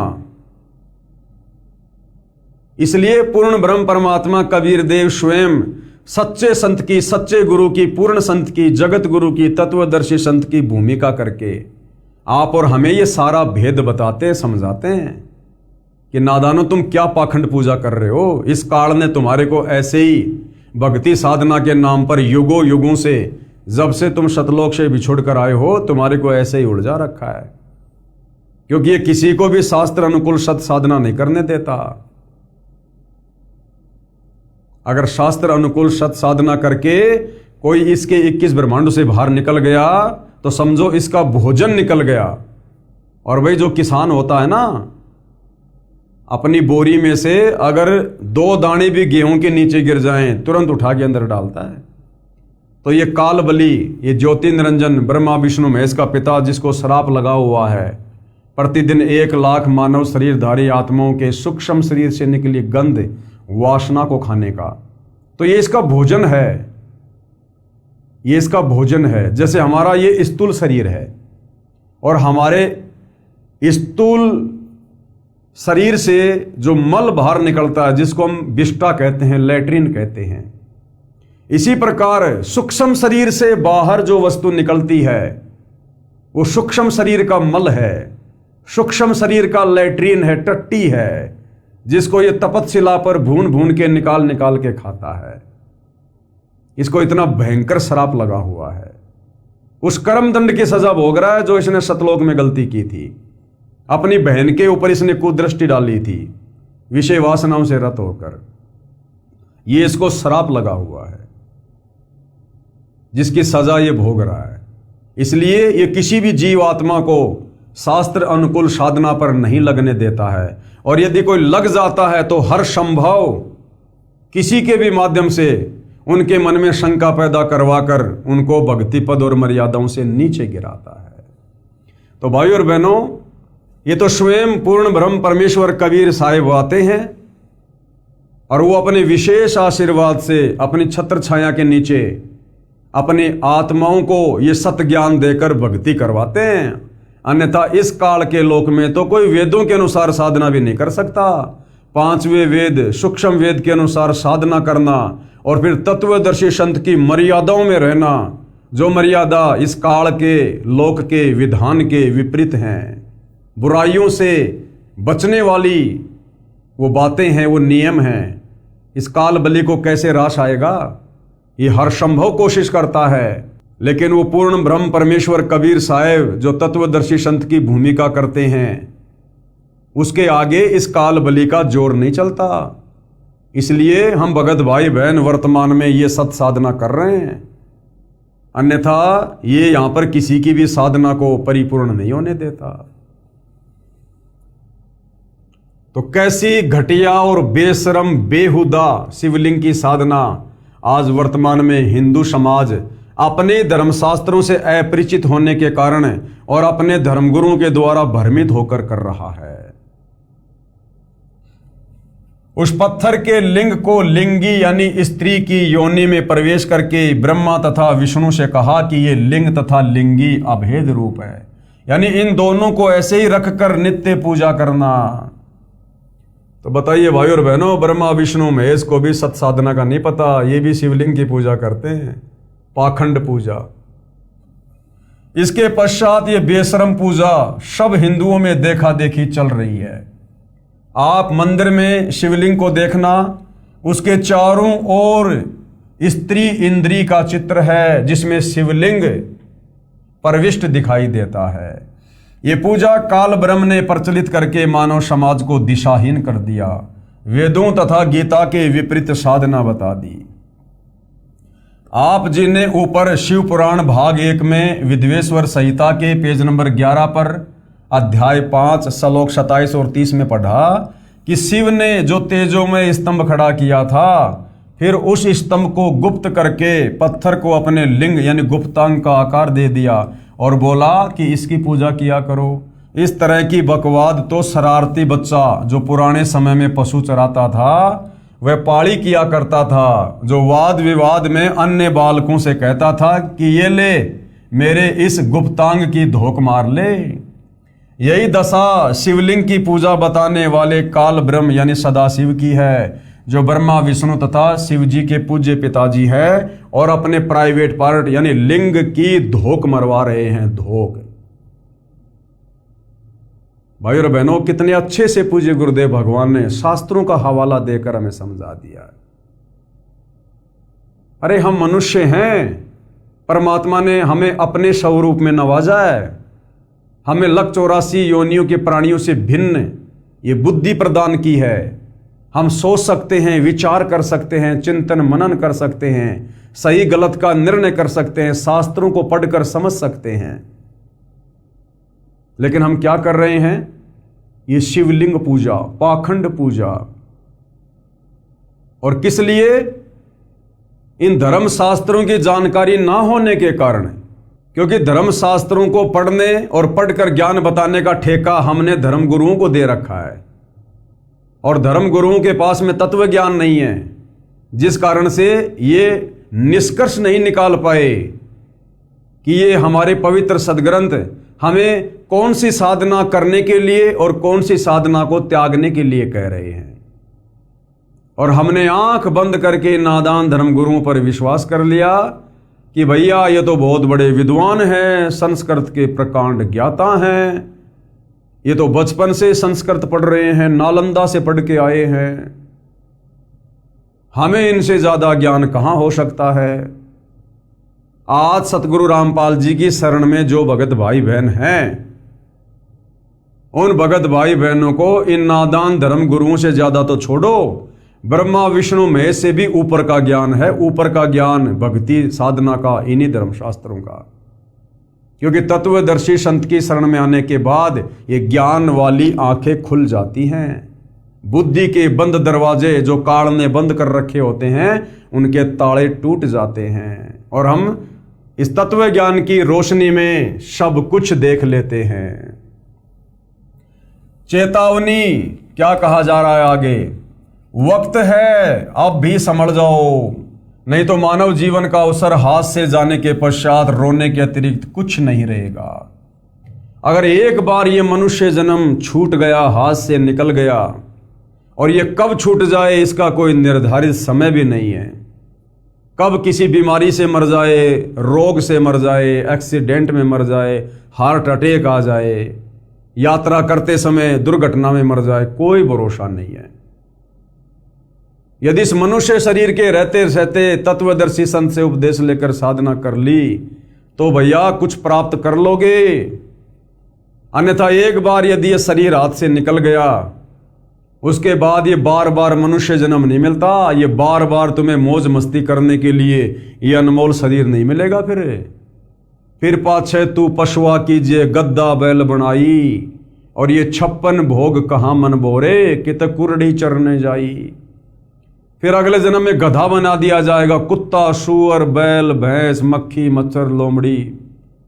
फिर अपना कर्म भोगेंगे। कर्म जैसे कर्म हमने, जैसी पाखंड पूजा हमने इस मनुष्य शरीर में की है। फिर लंबा समय हो जाएगा, बहुत लंबा समय, लक 84 में यातना भोगनी पड़ेगी। तो चेतावनी दे रहे हैं पूज्य गुरुदेव भगवान कि वक्त है, अब भी संभल जाओ, नहीं तो मानव जीवन का अवसर हाथ से जाने के पश्चात रोने के अलावा कुछ नहीं रहेगा। गीता व वेदों का ज्ञान परम अक्षर ब्रह्म का बताया हुआ है, इसलिए वह शास्त्र प्रमाणित होने से लाभदायक है। आप देखिए ये शिवलिंग का चित्र, ये देखिएगा भाई और बहनों, ये शिवलिंग का चित्र है। जब ब्रह्मा और विष्णु जी का आपस में झगड़ा हो रहा था तो काल ने वहां पर एक तेजोमय स्तंभ खड़ा कर दिया, और कुछ समय के बाद में उस तेजोमय स्तंभ को अपने लिंग का आकार दे दिया। ये जो आप देख रहे हैं ये ज्योति निरंजन काल का ये लिंग है, प्राइवेट पार्ट है, गुप्तांग है। और साथ में जब वो शिव जी के रूप में प्रकट हुआ, अपनी पत्नी दुर्गा को पार्वती रूप में प्रकट किया, तो ये लिंग आप देख रहे होंगे, ये जो ये चित्र है ये स्त्री लिंगी है, स्त्री योनि का चित्र है। ये अपने लिंग को उसने इस स्त्री योनि में, स्त्री इंद्री में उसने प्रविष्ट कर दिया। यानी ये जो लिंग है ये काल का प्रतीक है, शिवलिंग जो शिव रूप में प्रकट हुआ था। और जो लिंगी है ये दुर्गा की योनि का प्रतीक है। ये हमारे धर्मशास्त्रों में सारा भेद है, सब कुछ लिखा हुआ है। इन बातों को तत्व ज्ञान से ना समझकर और नादान धर्मगुरुओं ने इस बेशरम पूजा को छुड़वाने के बजाय हिंदू समाज में दृढ़ता के साथ में लागू करवा दिया। आप किसी भी मंदिर में कहीं भी शिवलिंग होता है वहां आप देखिएगा, आपको इस प्रकार से चित्र मिलेगा। ये शिवलिंग है यानी काल का गुप्तांग है, प्राइवेट पार्ट है, और ये लिंगी है यानी ये दुर्गा का प्राइवेट पार्ट है। और इस बेशरम पूजा को जो शास्त्रों के विरुद्ध है, गीता के विरुद्ध है, वेदों के विरुद्ध है, मानव जाति के विरुद्ध है, ये हम अपने अपने प्राइवेट पार्ट को तो ढक के रखते हैं कपड़ों से, और इन भगवानों के प्राइवेट पार्टों के सरेआम हम पूजा कर रहे हैं। तो ये देखिएगा भाई और बहनों, शिव का लिंग यानी गुप्तांग का ये चित्र है, और ये जो लिंगी है स्त्री लिंगी, ये स्त्री के गुप्तांग का ये चित्र है जिसमें शिवलिंग समाया हुआ है। इस शिवलिंग की पूजा अंध श्रद्धावान करते हैं, वो भगत करते हैं जिनको तत्व ज्ञान नहीं, जिनको शास्त्रों का ज्ञान नहीं, जो अंधे श्रद्धालु हैं, जो शर्म की बात तो है ही परंतु धर्म के विरुद्ध भी है, क्योंकि ये गीता व वेद शास्त्रों में नहीं लिखी, इसलिए धर्म के विरुद्ध है। और हिंदू समाज इसे अपने धर्म का प्रतीक मान रहा है। इसका खंडन सूक्ष्म वेद में इस प्रकार किया गया है। 5वें वेद सूक्ष्म वेद में आदरणीय गरीबदास जी की वाणियों में किस प्रकार से खंडन किया गया है। संत गरीबदास जी की वाणी में क्या कहा गया है? दरे शिवलिंगा बहुविध रंगा गाल बजावे गैले, और जय शिवलिंग पूजे शिव साहिब मिले तो पूजो क्यों ना खेले। क्या अनुवाद किया है? कबीर परमेश्वर जी ने समझाया है कि तत्व ज्ञानहीन मूर्ति पूजक अपनी साधना को श्रेष्ठ बताने के लिए गैले यानी ढीठ व्यक्ति गाल बजाते हैं, यानी व्यर्थ की बातें बड़बड़ करते हैं, जिनका कोई शास्त्र आधार नहीं होता, वे जनता को भ्रमित करने के लिए विविध प्रकार के रंग बिरंगे पत्थर के शिवलिंग रखकर अपनी रोजी रोटी चलाते हैं। कबीर जी ने कहा है कि मैं उन्हें बताना चाहता हूं कि यदि शिवलिंग के लिंग को पूजने से शिव जी भगवान का लाभ लेना चाहते हो तो आप धोखे में हो। कि इस शिवलिंग की पूजा करके यदि आप शंकर भगवान की साधना से मिलने वाला लाभ लेना चाहते हो तो आप धोखे में हो। पहली बात तो ये शिवलिंग उस शिव का नहीं है जो ब्रह्मा और विष्णु का भाई है। जिस शिव को हम लोग फोटोओं में देखते हैं ना, ये उस शिव का प्राइवेट पार्ट नहीं है, ये उस सदाशिव का प्राइवेट पार्ट है जो ब्रह्मा विष्णु और शिव का जो पूज्य पिता है, जो दुर्गा का पति है, जो गीता ज्ञान देता है।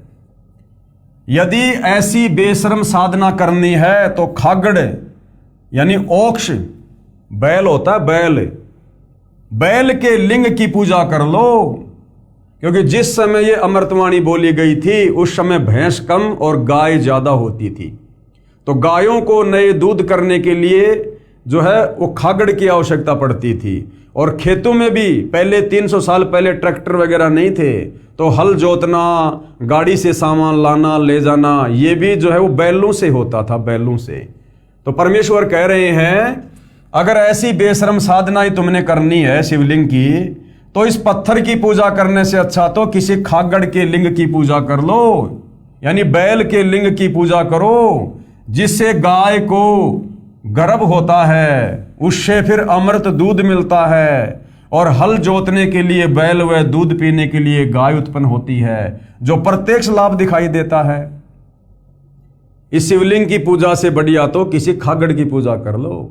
उस खागड़ से गाय नए दूध होती है, फिर गाय जो है वो बच्चे को जन्म देती है, फिर गाय से हमें दूध मिलता है, और गाय यदि किसी बछड़े को जन्म देगी तो बछड़ा जवान होकर खेतों में हल जोतने के काम आएगा। तो कितने लाभ मिल गए। उस पत्थर के शिवलिंग की पूजा करने से तो एक भी लाभ नहीं, और अगर उस खागड़ के, अगर उस बैल के लिंग की, उसके प्राइवेट पार्ट की पूजा करोगे तो नादानो तुम्हें कितना लाभ मिलेगा। यानी हमारा भ्रम तोड़ने के लिए परमात्मा हमें इस प्रकार से उदाहरण दे रहे हैं कि तुम्हारे उस पत्थर के शिवलिंग से बढ़िया तो कम से कम वो बैल पाल लो अपने घर में, उस बैल को चारा खिलाओ जो आगे चलकर गाय को नए दूध करेगा, एक बच्चा जन्म लेगा, बच्चा खेतों में हल जोतने के काम आएगा, गाय जो है दूध देगी, दूध से दही बनेगा, घी बनेगा, छाछ बनेगी, बढ़िया बढ़िया मिठाइयां बनेगी। वो प्रत्यक्ष लाभ है तुम्हारे सामने, और तुम पूज रहे हो इस पत्थर के लिंग को जो किसी प्रकार से कोई लाभ नहीं दे सकता।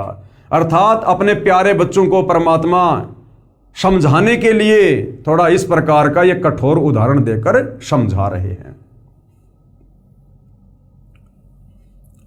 यदि ऐसी बेशर्म साधना करनी है तो खागड़ यानी ओक्ष यानी उसके लिंग की पूजा करो, जिससे गाय को गर्भ होता है, उसे अमृत दूध मिलता है, हल जोतने के लिए बैल व दूध पीने के लिए गाय उत्पन्न होती है, जो प्रत्यक्ष लाभ दिखाई देता है।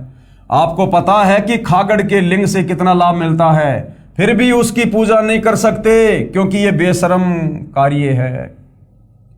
उस खागड़ के प्राइवेट पार्ट से कितना लाभ हो रहा है, फिर भी कोई व्यक्ति उसके लिंग को नहीं पूजता। क्यों? नहीं, ये तो बेशर्मों का काम है, ये तो बेशर्मी की काम है ये। और ये क्या है फिर? और तुम सरेआम उन भगवानों के लिंग को पूज रहे हो पत्थर का बनाकर, जो कोई लाभ भी नहीं दे सकता। वो बेशर्मी की बात नहीं है, उससे तुम्हें शर्म नहीं आती है। तो भाइयों और बहनों, ये तत्व ज्ञान की कमी है, हमारे नादान धर्म गुरुओं की कमी है। इन्होंने हमारे को बेशर्म पूजा के ऊपर आरूढ़ कर रखा है। और सबसे बड़ी कमी हम हिंदू श्रद्धालुओं की, जो हमने अपने शास्त्रों को नहीं पढ़ा। अरे बच्चा स्कूल में जाता है, और स्कूल जाकर बच्चा यदि अपने पाठ्यक्रम को नहीं पढ़ेगा तो बच्चा जीवन में कैसे सफल होगा। इसी प्रकार हम भक्ति भी कर रहे हैं और अपने धर्मशास्त्रों को कभी हम देख भी नहीं रहे, तो हम कैसे भक्ति मार्ग में सफल होंगे। इससे स्पष्ट है कि आप अंधश्रद्धावानों को यही नहीं पता कि यह पत्थर का बना शिवलिंग व जिसमें यह प्रविष्ट दिखाया है ये क्या है। यदि आपको पता होता तो इसको एक आंख भी नहीं देखते, पूजा तो बहुत दूर की कौड़ी है। अब ये शास्त्र विरुद्ध साधना करने की मन में प्रेरणा कौन करता है? ये काल करता है। ब्रह्मा विष्णु महेश का पिता ज्योति निरंजन करता है। क्यों करता है? कारण आपको सृष्टि रचना से बता दिया गया है। इसको प्रतिदिन 1 लाख मानव शरीरधारी आत्माओं के सूक्ष्म शरीर से निकली वासना खाने का श्राप लगा हुआ है। और ये नहीं चाहता कि मेरे 21 ब्रह्मांड से कोई भी प्राणी सत साधना करके, तत्वदर्शी संत की शरण में आकर, शास्त्र अनुकूल साधना करके, आजीवन मर्यादा में रहकर और वापस सतलोक चला जाए। गीता अध्याय 18 श्लोक 62 में ये खुद कह रहा है कि तू सर्वभाव से उस परमेश्वर की शरण में जा, जहां जाने के बाद फिर साधक लौटकर कभी संसार में वापस नहीं आता। तो ये नहीं चाहता कि कोई भी उस परमपिता परमेश्वर की भक्ति साधना कर ले और मेरे 21 ब्रह्मांड से मुक्त होकर मोक्ष प्राप्त करके सतलोक चला जाए। अपने भोजन को आसानी से कोई भी बाहर नहीं जाने देता है। इसलिए शास्त्र विरुद्ध साधना की प्रेरणा भी काल ब्रह्म करता है। जैसे लिंग यानी शिवलिंग को लिंगी में प्रवेश पत्थर की मूर्ति की पूजा काल ब्रह्म ने प्रारंभ करवाई, इसी प्रकार शास्त्र विधि से भी भ्रमित यही करता है। प्रमाण है श्री विष्णु पुराण 3रा अंश अध्याय 17 श्लोक 1 से 44 तथा अध्याय 18 श्लोक 1 से 36 में। और किस प्रकार से ये काल ब्रह्म शास्त्र अनुकूल साधना से आत्माओं को भ्रमित करता है। काल जाल का अन्य प्रमाण ध्यान से देखिएगा। श्री विष्णु पुराण के 3रे अंश के अध्याय 17 श्लोक 1 से 44 तथा अध्याय 18 श्लोक 1 से 36 में पेज नंबर 125 से 221 पर लिखा है कि देवता तथा राक्षस दोनों ही वैदिक धर्म अनुसार यानी वेदों के अनुसार साधना किया करते थे। एक समय दोनों का 100 दिव्य वर्ष तक युद्ध हुआ। देवता पराजित हो गए। देवताओं ने क्षीर समुद्र के उत्तरीय तट पर जाकर तपस्या की और भगवान विष्णु की आराधना के लिए इस स्तव का गान किया। देवगण बोले, हम लोक नाथ भगवान विष्णु की आराधना के लिए जिस वाणी का उच्चारण करते हैं उससे वे आद्य पुरुष श्री विष्णु भगवान प्रसन्न हो।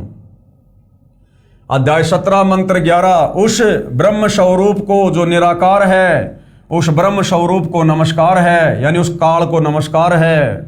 हे पुरुषोत्तम, आपका तो क्रूरता और माया से युक्त घोर तपोमय रूप है। क्या कह रहे हैं कि आपका जो रूप है ना वो तो बहुत भयंकर है, भयंकर जैसे कोई राक्षस का होता है। उस राक्षस स्वरूप को नमस्कार है। साधना कर रहे हैं विष्णु की और महिमा गा रहे हैं उस काल ब्रह्म की, जो कल्पांत में समस्त भूतों अर्थात प्राणियों का भक्षण कर जाता है, यानी जो सबको खाता है। आपके उस काल स्वरूप को नमस्कार, जो प्रलय काल में देवता आदि समस्त प्राणियों का भक्षण करके नृत्य करता है। अब बताओ, जो प्राणियों का भक्षण करता है, जीवों को खाता है, उसी की आराधना हमारे देवता कर रहे हैं। ये तो हमारे देवताओं का तत्व ज्ञान है। आपके उस रुद्र स्वरूप को नमस्कार है। विष्णु पुराण 3रे अंश अध्याय 17 के श्लोक 11 से 34 तक स्रोत के समाप्त हो जाने पर देवताओं ने श्री हरि को हाथ में शंख चक्र गदा लिए गरुड़ पर आरूढ़ सम्मुख विराजमान देखा। यानी वो काल ब्रह्म ज्योति निरंजन वो श्री विष्णु का रूप बनाकर देवताओं के सामने प्रकट हो गया। देवताओं की प्रार्थना सुनकर भगवान विष्णु ने, यानी विष्णु रूप में काल आ गया, अपने शरीर से वचन शक्ति से एक माया मोह नाम का व्यक्ति उत्पन्न किया और कहा कि वह माया मोह दैत्यों को वेद मार्ग की साधना से हटाकर मनमुखी साधना पर आरूढ़ कर देगा। ऐसे ये काल हमें भक्ति से भटकाता है। अब जो राक्षस थे, जो दैत्य थे, वो वेदों के अनुसार साधना कर रहे थे और देवता वेदों के अनुसार साधना नहीं कर रहे थे, तो देवताओं की शक्ति कमजोर हो गई और राक्षस जो वेदों के अनुसार साधना कर रहे थे वो ज्यादा शक्तिशाली हो गए और राक्षसों ने देवताओं को हरा दिया और देवताओं ने मिलकर उस काल ब्रह्म की आराधना की।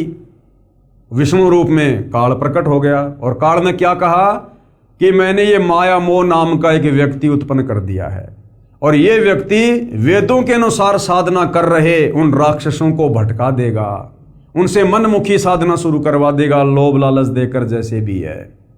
और वो देवता धीरे धीरे धीरे धीरे वैदिक साधना से दूर हो जाएंगे और मनमाना आचरण करने के चलते वो धीरे धीरे उनकी शक्ति कमजोर हो जाएगी, फिर उसके ऊपर हमला कर देना और वापस अपना राज्य प्राप्त कर लेना। अब बताओ, वो राक्षस बेचारे वेदों के अनुसार साधना कर रहे थे, सही कर रहे थे ना वो, लेकिन जबरदस्ती ये काल माया मोह नाम का व्यक्ति उत्पन्न करके उस माया मोह नाम के उस व्यक्ति को अपनी सिद्धियां देकर और जबरदस्ती फिर वेदों के विरुद्ध साधना शुरू करवा रहा है। तो ये खुद भटकाता है वैदिक साधना से, शास्त्र अनुकूल साधना से। देवताओं की प्रार्थना सुनकर भगवान विष्णु ने अपने शरीर से वचन शक्ति से एक माया मोह को उत्पन्न किया तथा कहा कि वह माया मोह दैत्यों को वेद मार्ग की साधना से हटाकर मनमुखी साधना पर आरूढ़ कर देगा। और गीता अध्याय 16 श्लोक 23 में लिखा कि जो व्यक्ति शास्त्र विरुद्ध साधना करता है, जो व्यक्ति शास्त्र विधि को त्याग कर मनमाना आचरण करेगा, उसको ना कोई लाभ होगा, ना कोई भक्ति शक्ति जमा होगी और अंत में उसकी दुर्गति होगी। तो ये काम काल ने कहा कि मैं शुरू करवा दूंगा, जिस कारण से दैत्य यानी राक्षस भक्तिहीन हो जाएंगे, तब तुम देवता उन्हें मार डालना। ऐसा ही हुआ, माया मोह ने सर्व दैत्यों यानी राक्षसों को वैदिक मार्ग से विचलित करके मनमुखी साधना पर आरूढ़ कर दिया। कुछ समय पश्चात देवता तपस्या करके यानी बैटरी चार्ज करके दैत्यों के साथ युद्ध करने के लिए उपस्थित हुए और दैत्यों ने तपस्या करनी त्याग दी थी, जिससे उनमें सिद्धि शक्ति नहीं रही, उनकी बैटरी चार्ज नहीं हुई। इस कारण से देवताओं ने दैत्यों को मार डाला। उपरोक्त विष्णु पुराण के उल्लेख का निष्कर्ष अब गुरुदेव हमें कह रहे हैं कि इसका सारांश क्या है। काल ब्रह्म ने यानी गीता ज्ञानदाता काल ब्रह्म ने, इस ज्योति निरंजन ने, ब्रह्मा विष्णु महेश के पिताजी ने सर्व प्राणियों यानी देवताओं, देवता भी प्राणियों में आते हैं, जीवों में आते हैं, ऋषियों, ब्रह्मा विष्णु तथा शिव तथा अन्य प्राणियों को, और ये जो काल ब्रह्म है ये भी प्राणी की संज्ञा में है, ये तो परमात्मा के आगे ये प्राणी की संज्ञा में है, और आप और हम सभी देवी देवता मानव इस काल के नीचे हम जो है आम जीवों की संज्ञा में हैं।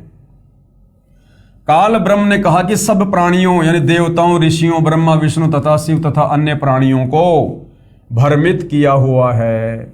ये स्वयं ही अपने तीनों पुत्रों ब्रह्मा विष्णु तथा शिव का रूप धारण कर लेता है।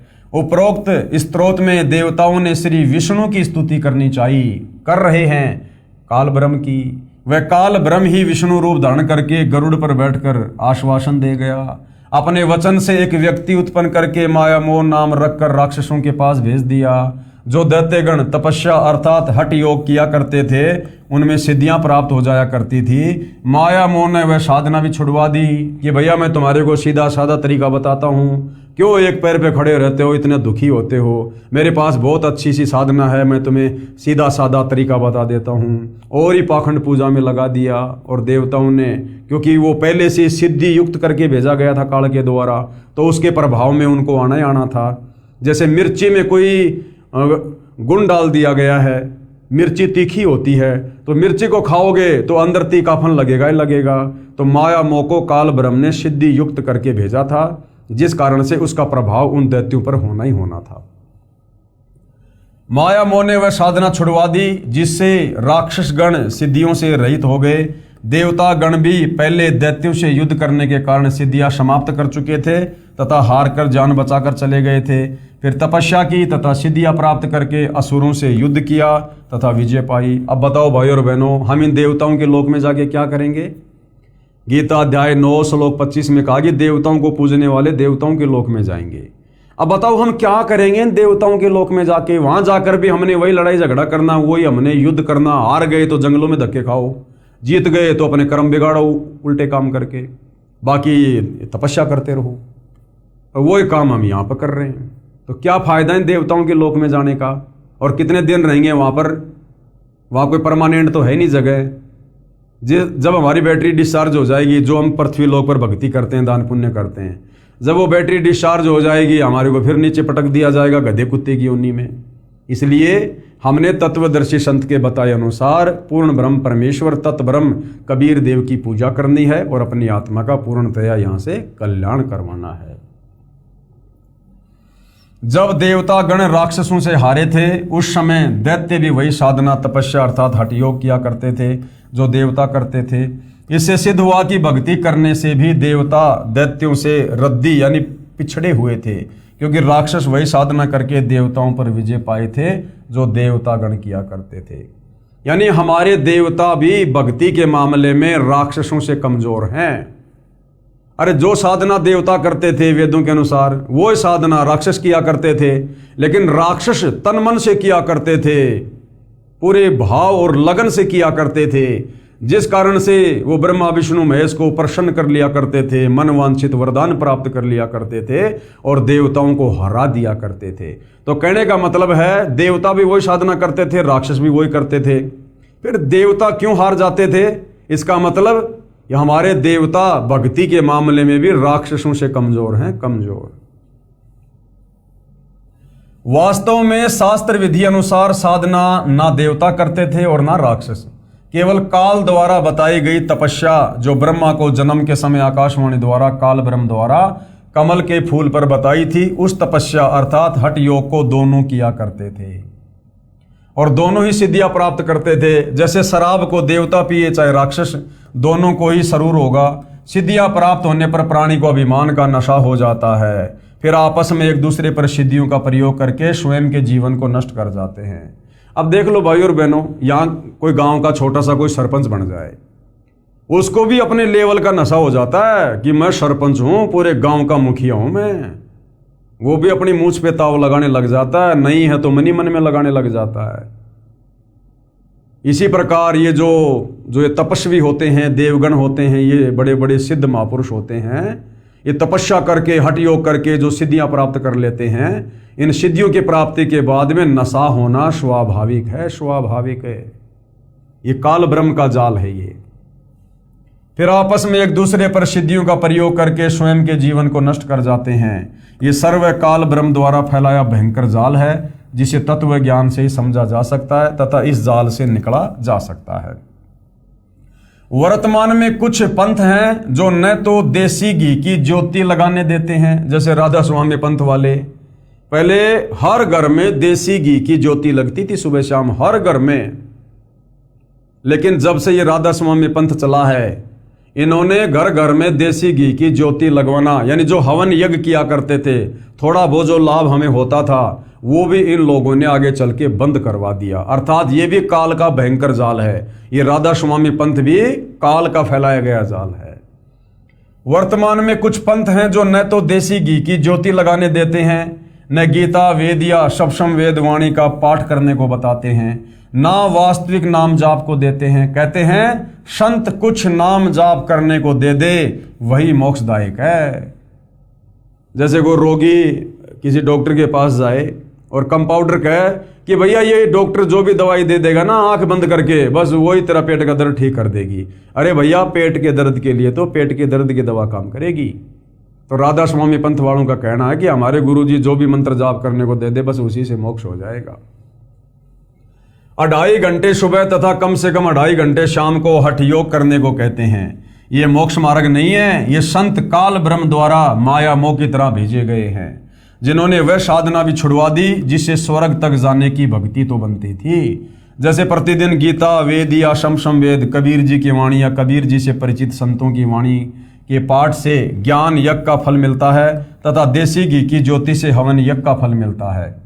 दंडवत प्रणाम से ये प्रणाम यज्ञ का फल मिलता है। वे नकली पंथ सुना सुनाया शतलोक शतलोक तो कहते हैं, परंतु शतलोक में सत्य पुरुष निराकार बताते हैं। वहाँ प्रकाश ही प्रकाश है, आनंद ही आनंद है। आत्मा भी उस प्रकाश में ऐसे समा जाती है जैसे समुद्र में बूंद समा जाती है। ऐसा व्यर्थ ज्ञान अनुयायियों को बताकर कहते हैं चलो शतलोक में, वहाँ आनंद ही आनंद है। विचार करें, किसी लड़की को कोई मूर्ख कहे कि तेरी सगाई अमुक गांव में कर दी है, वहां तेरा पति निराकार है, तेरे पति के घर में प्रकाश ही प्रकाश है, तेरा पति साकार नहीं है, वहां विवाह करवा के जा, लड़की वहां आनंद ही आनंद है। उस मूर्ख से पूछो कि यदि पति ही साकार नहीं है तो उस लड़की की क्या रुचि बनेगी शादी करने में, और बिना पति वाले घर जाने में कोई उमंग नहीं हो सकती। ठीक इसी प्रकार जो गुरुजन सत्य पुरुष अर्थात परमात्मा को निराकार कहते हैं तथा कहते हैं कि केवल प्रभु का प्रकाश ही देखा जा सकता है, वे भ्रमित कर रहे हैं, उनको कोई ज्ञान नहीं है, उनको परमात्मा प्राप्ति भी नहीं हुई। उनसे कोई पूछे कि तुम कहते हो कि सत्य पुरुष यानी अविनाशी परमेश्वर का केवल प्रकाश देखा जा सकता है, क्योंकि सत्य पुरुष यानी सच्चा परमेश्वर तो निराकार है। जैसे कोई अंधा कहे कि सूर्य तो निराकार है, उसका केवल प्रकाश ही देखा जा सकता है। सूर्य बिना प्रकाश देखा किसका? जब सूर्य निराकार है तो प्रकाश काहे का? इसी प्रकार जो ज्ञान नेत्रहीन संत ऋषि महर्षि परमात्मा को निराकार कहते हैं तथा परमात्मा को सूर्य तुल्य प्रकाशमान कहते हैं तथा परमात्मा का प्रकाश देखा कहते हैं, वे सनीपात के जवर के रोगी की तरह बरड़ा रहे हैं। उन्हें यही नहीं पता कि वे क्या बोल रहे हैं। वे सर्व काल ब्रह्म के द्वारा भेजे गए मोह माया जैसे भ्रमित करने वाले दूत हैं, जिन्होंने भोली आत्माओं को उल्टा पाठ पढ़ाकर दिशा भ्रष्ट कर दिया है। तो भाइयों और बहनों, वर्तमान में ये जितने भी धर्म गुरु हैं, एकमात्र परम पूज्य सतगुरु रामपाल जी को छोड़कर, चाहे राधा स्वामी पंथ है, चाहे धन धन सतगुरु पंथ है, चाहे जय गुरुदेव पंथ है, चाहे निरंकार पंथ है, चाहे ये श्री सतपाल जी महाराज वाला पंथ है, कितने भी पंथ हैं, चाहे ये 12 पंथ ये कबीर जी के नाम से जो चले हुए ये हैं, ये सब के सब उस काल ब्रह्म के द्वारा जिस प्रकार उन दैत्यों से शास्त्र अनुकूल साधना छुड़वाने के लिए भेजा गया था, इसी प्रकार वर्तमान में ये सर्व पंथों के सर्व धर्म गुरु ये काल के द्वारा भेजे गए मोह माया नामक उस व्यक्ति के रूप की तरह समझ लेना।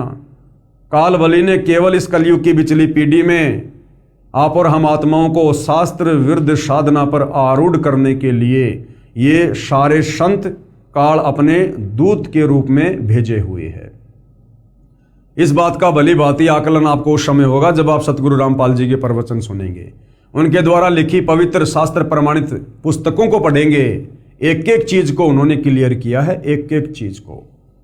तो भाइयों और बहनों, ये तमाम जानकारी, ये तमाम बातें जनता की अदालत में जनता की रुचि को देखते हुए जो जो सवाल हिंदू धर्म की जनता कर रही है, उस अदालत में खड़े होकर कबीर जी के वकील सतगुरु रामपाल जी हिंदू धर्म शास्त्रों से प्रमाणित कर रहे हैं और जनता भली भांति सत्य से परिचित हो रही है, अपनी आंखों से सर्व सच्चाई देख रही है। और आज जनता शिक्षित है, पढ़ी लिखी है, सर्व धर्मशास्त्र हमारे समक्ष हैं, टीवी चैनल हैं, ये प्रोजेक्टर हैं, हर प्रकार से हम जान सकते हैं, समझ सकते हैं।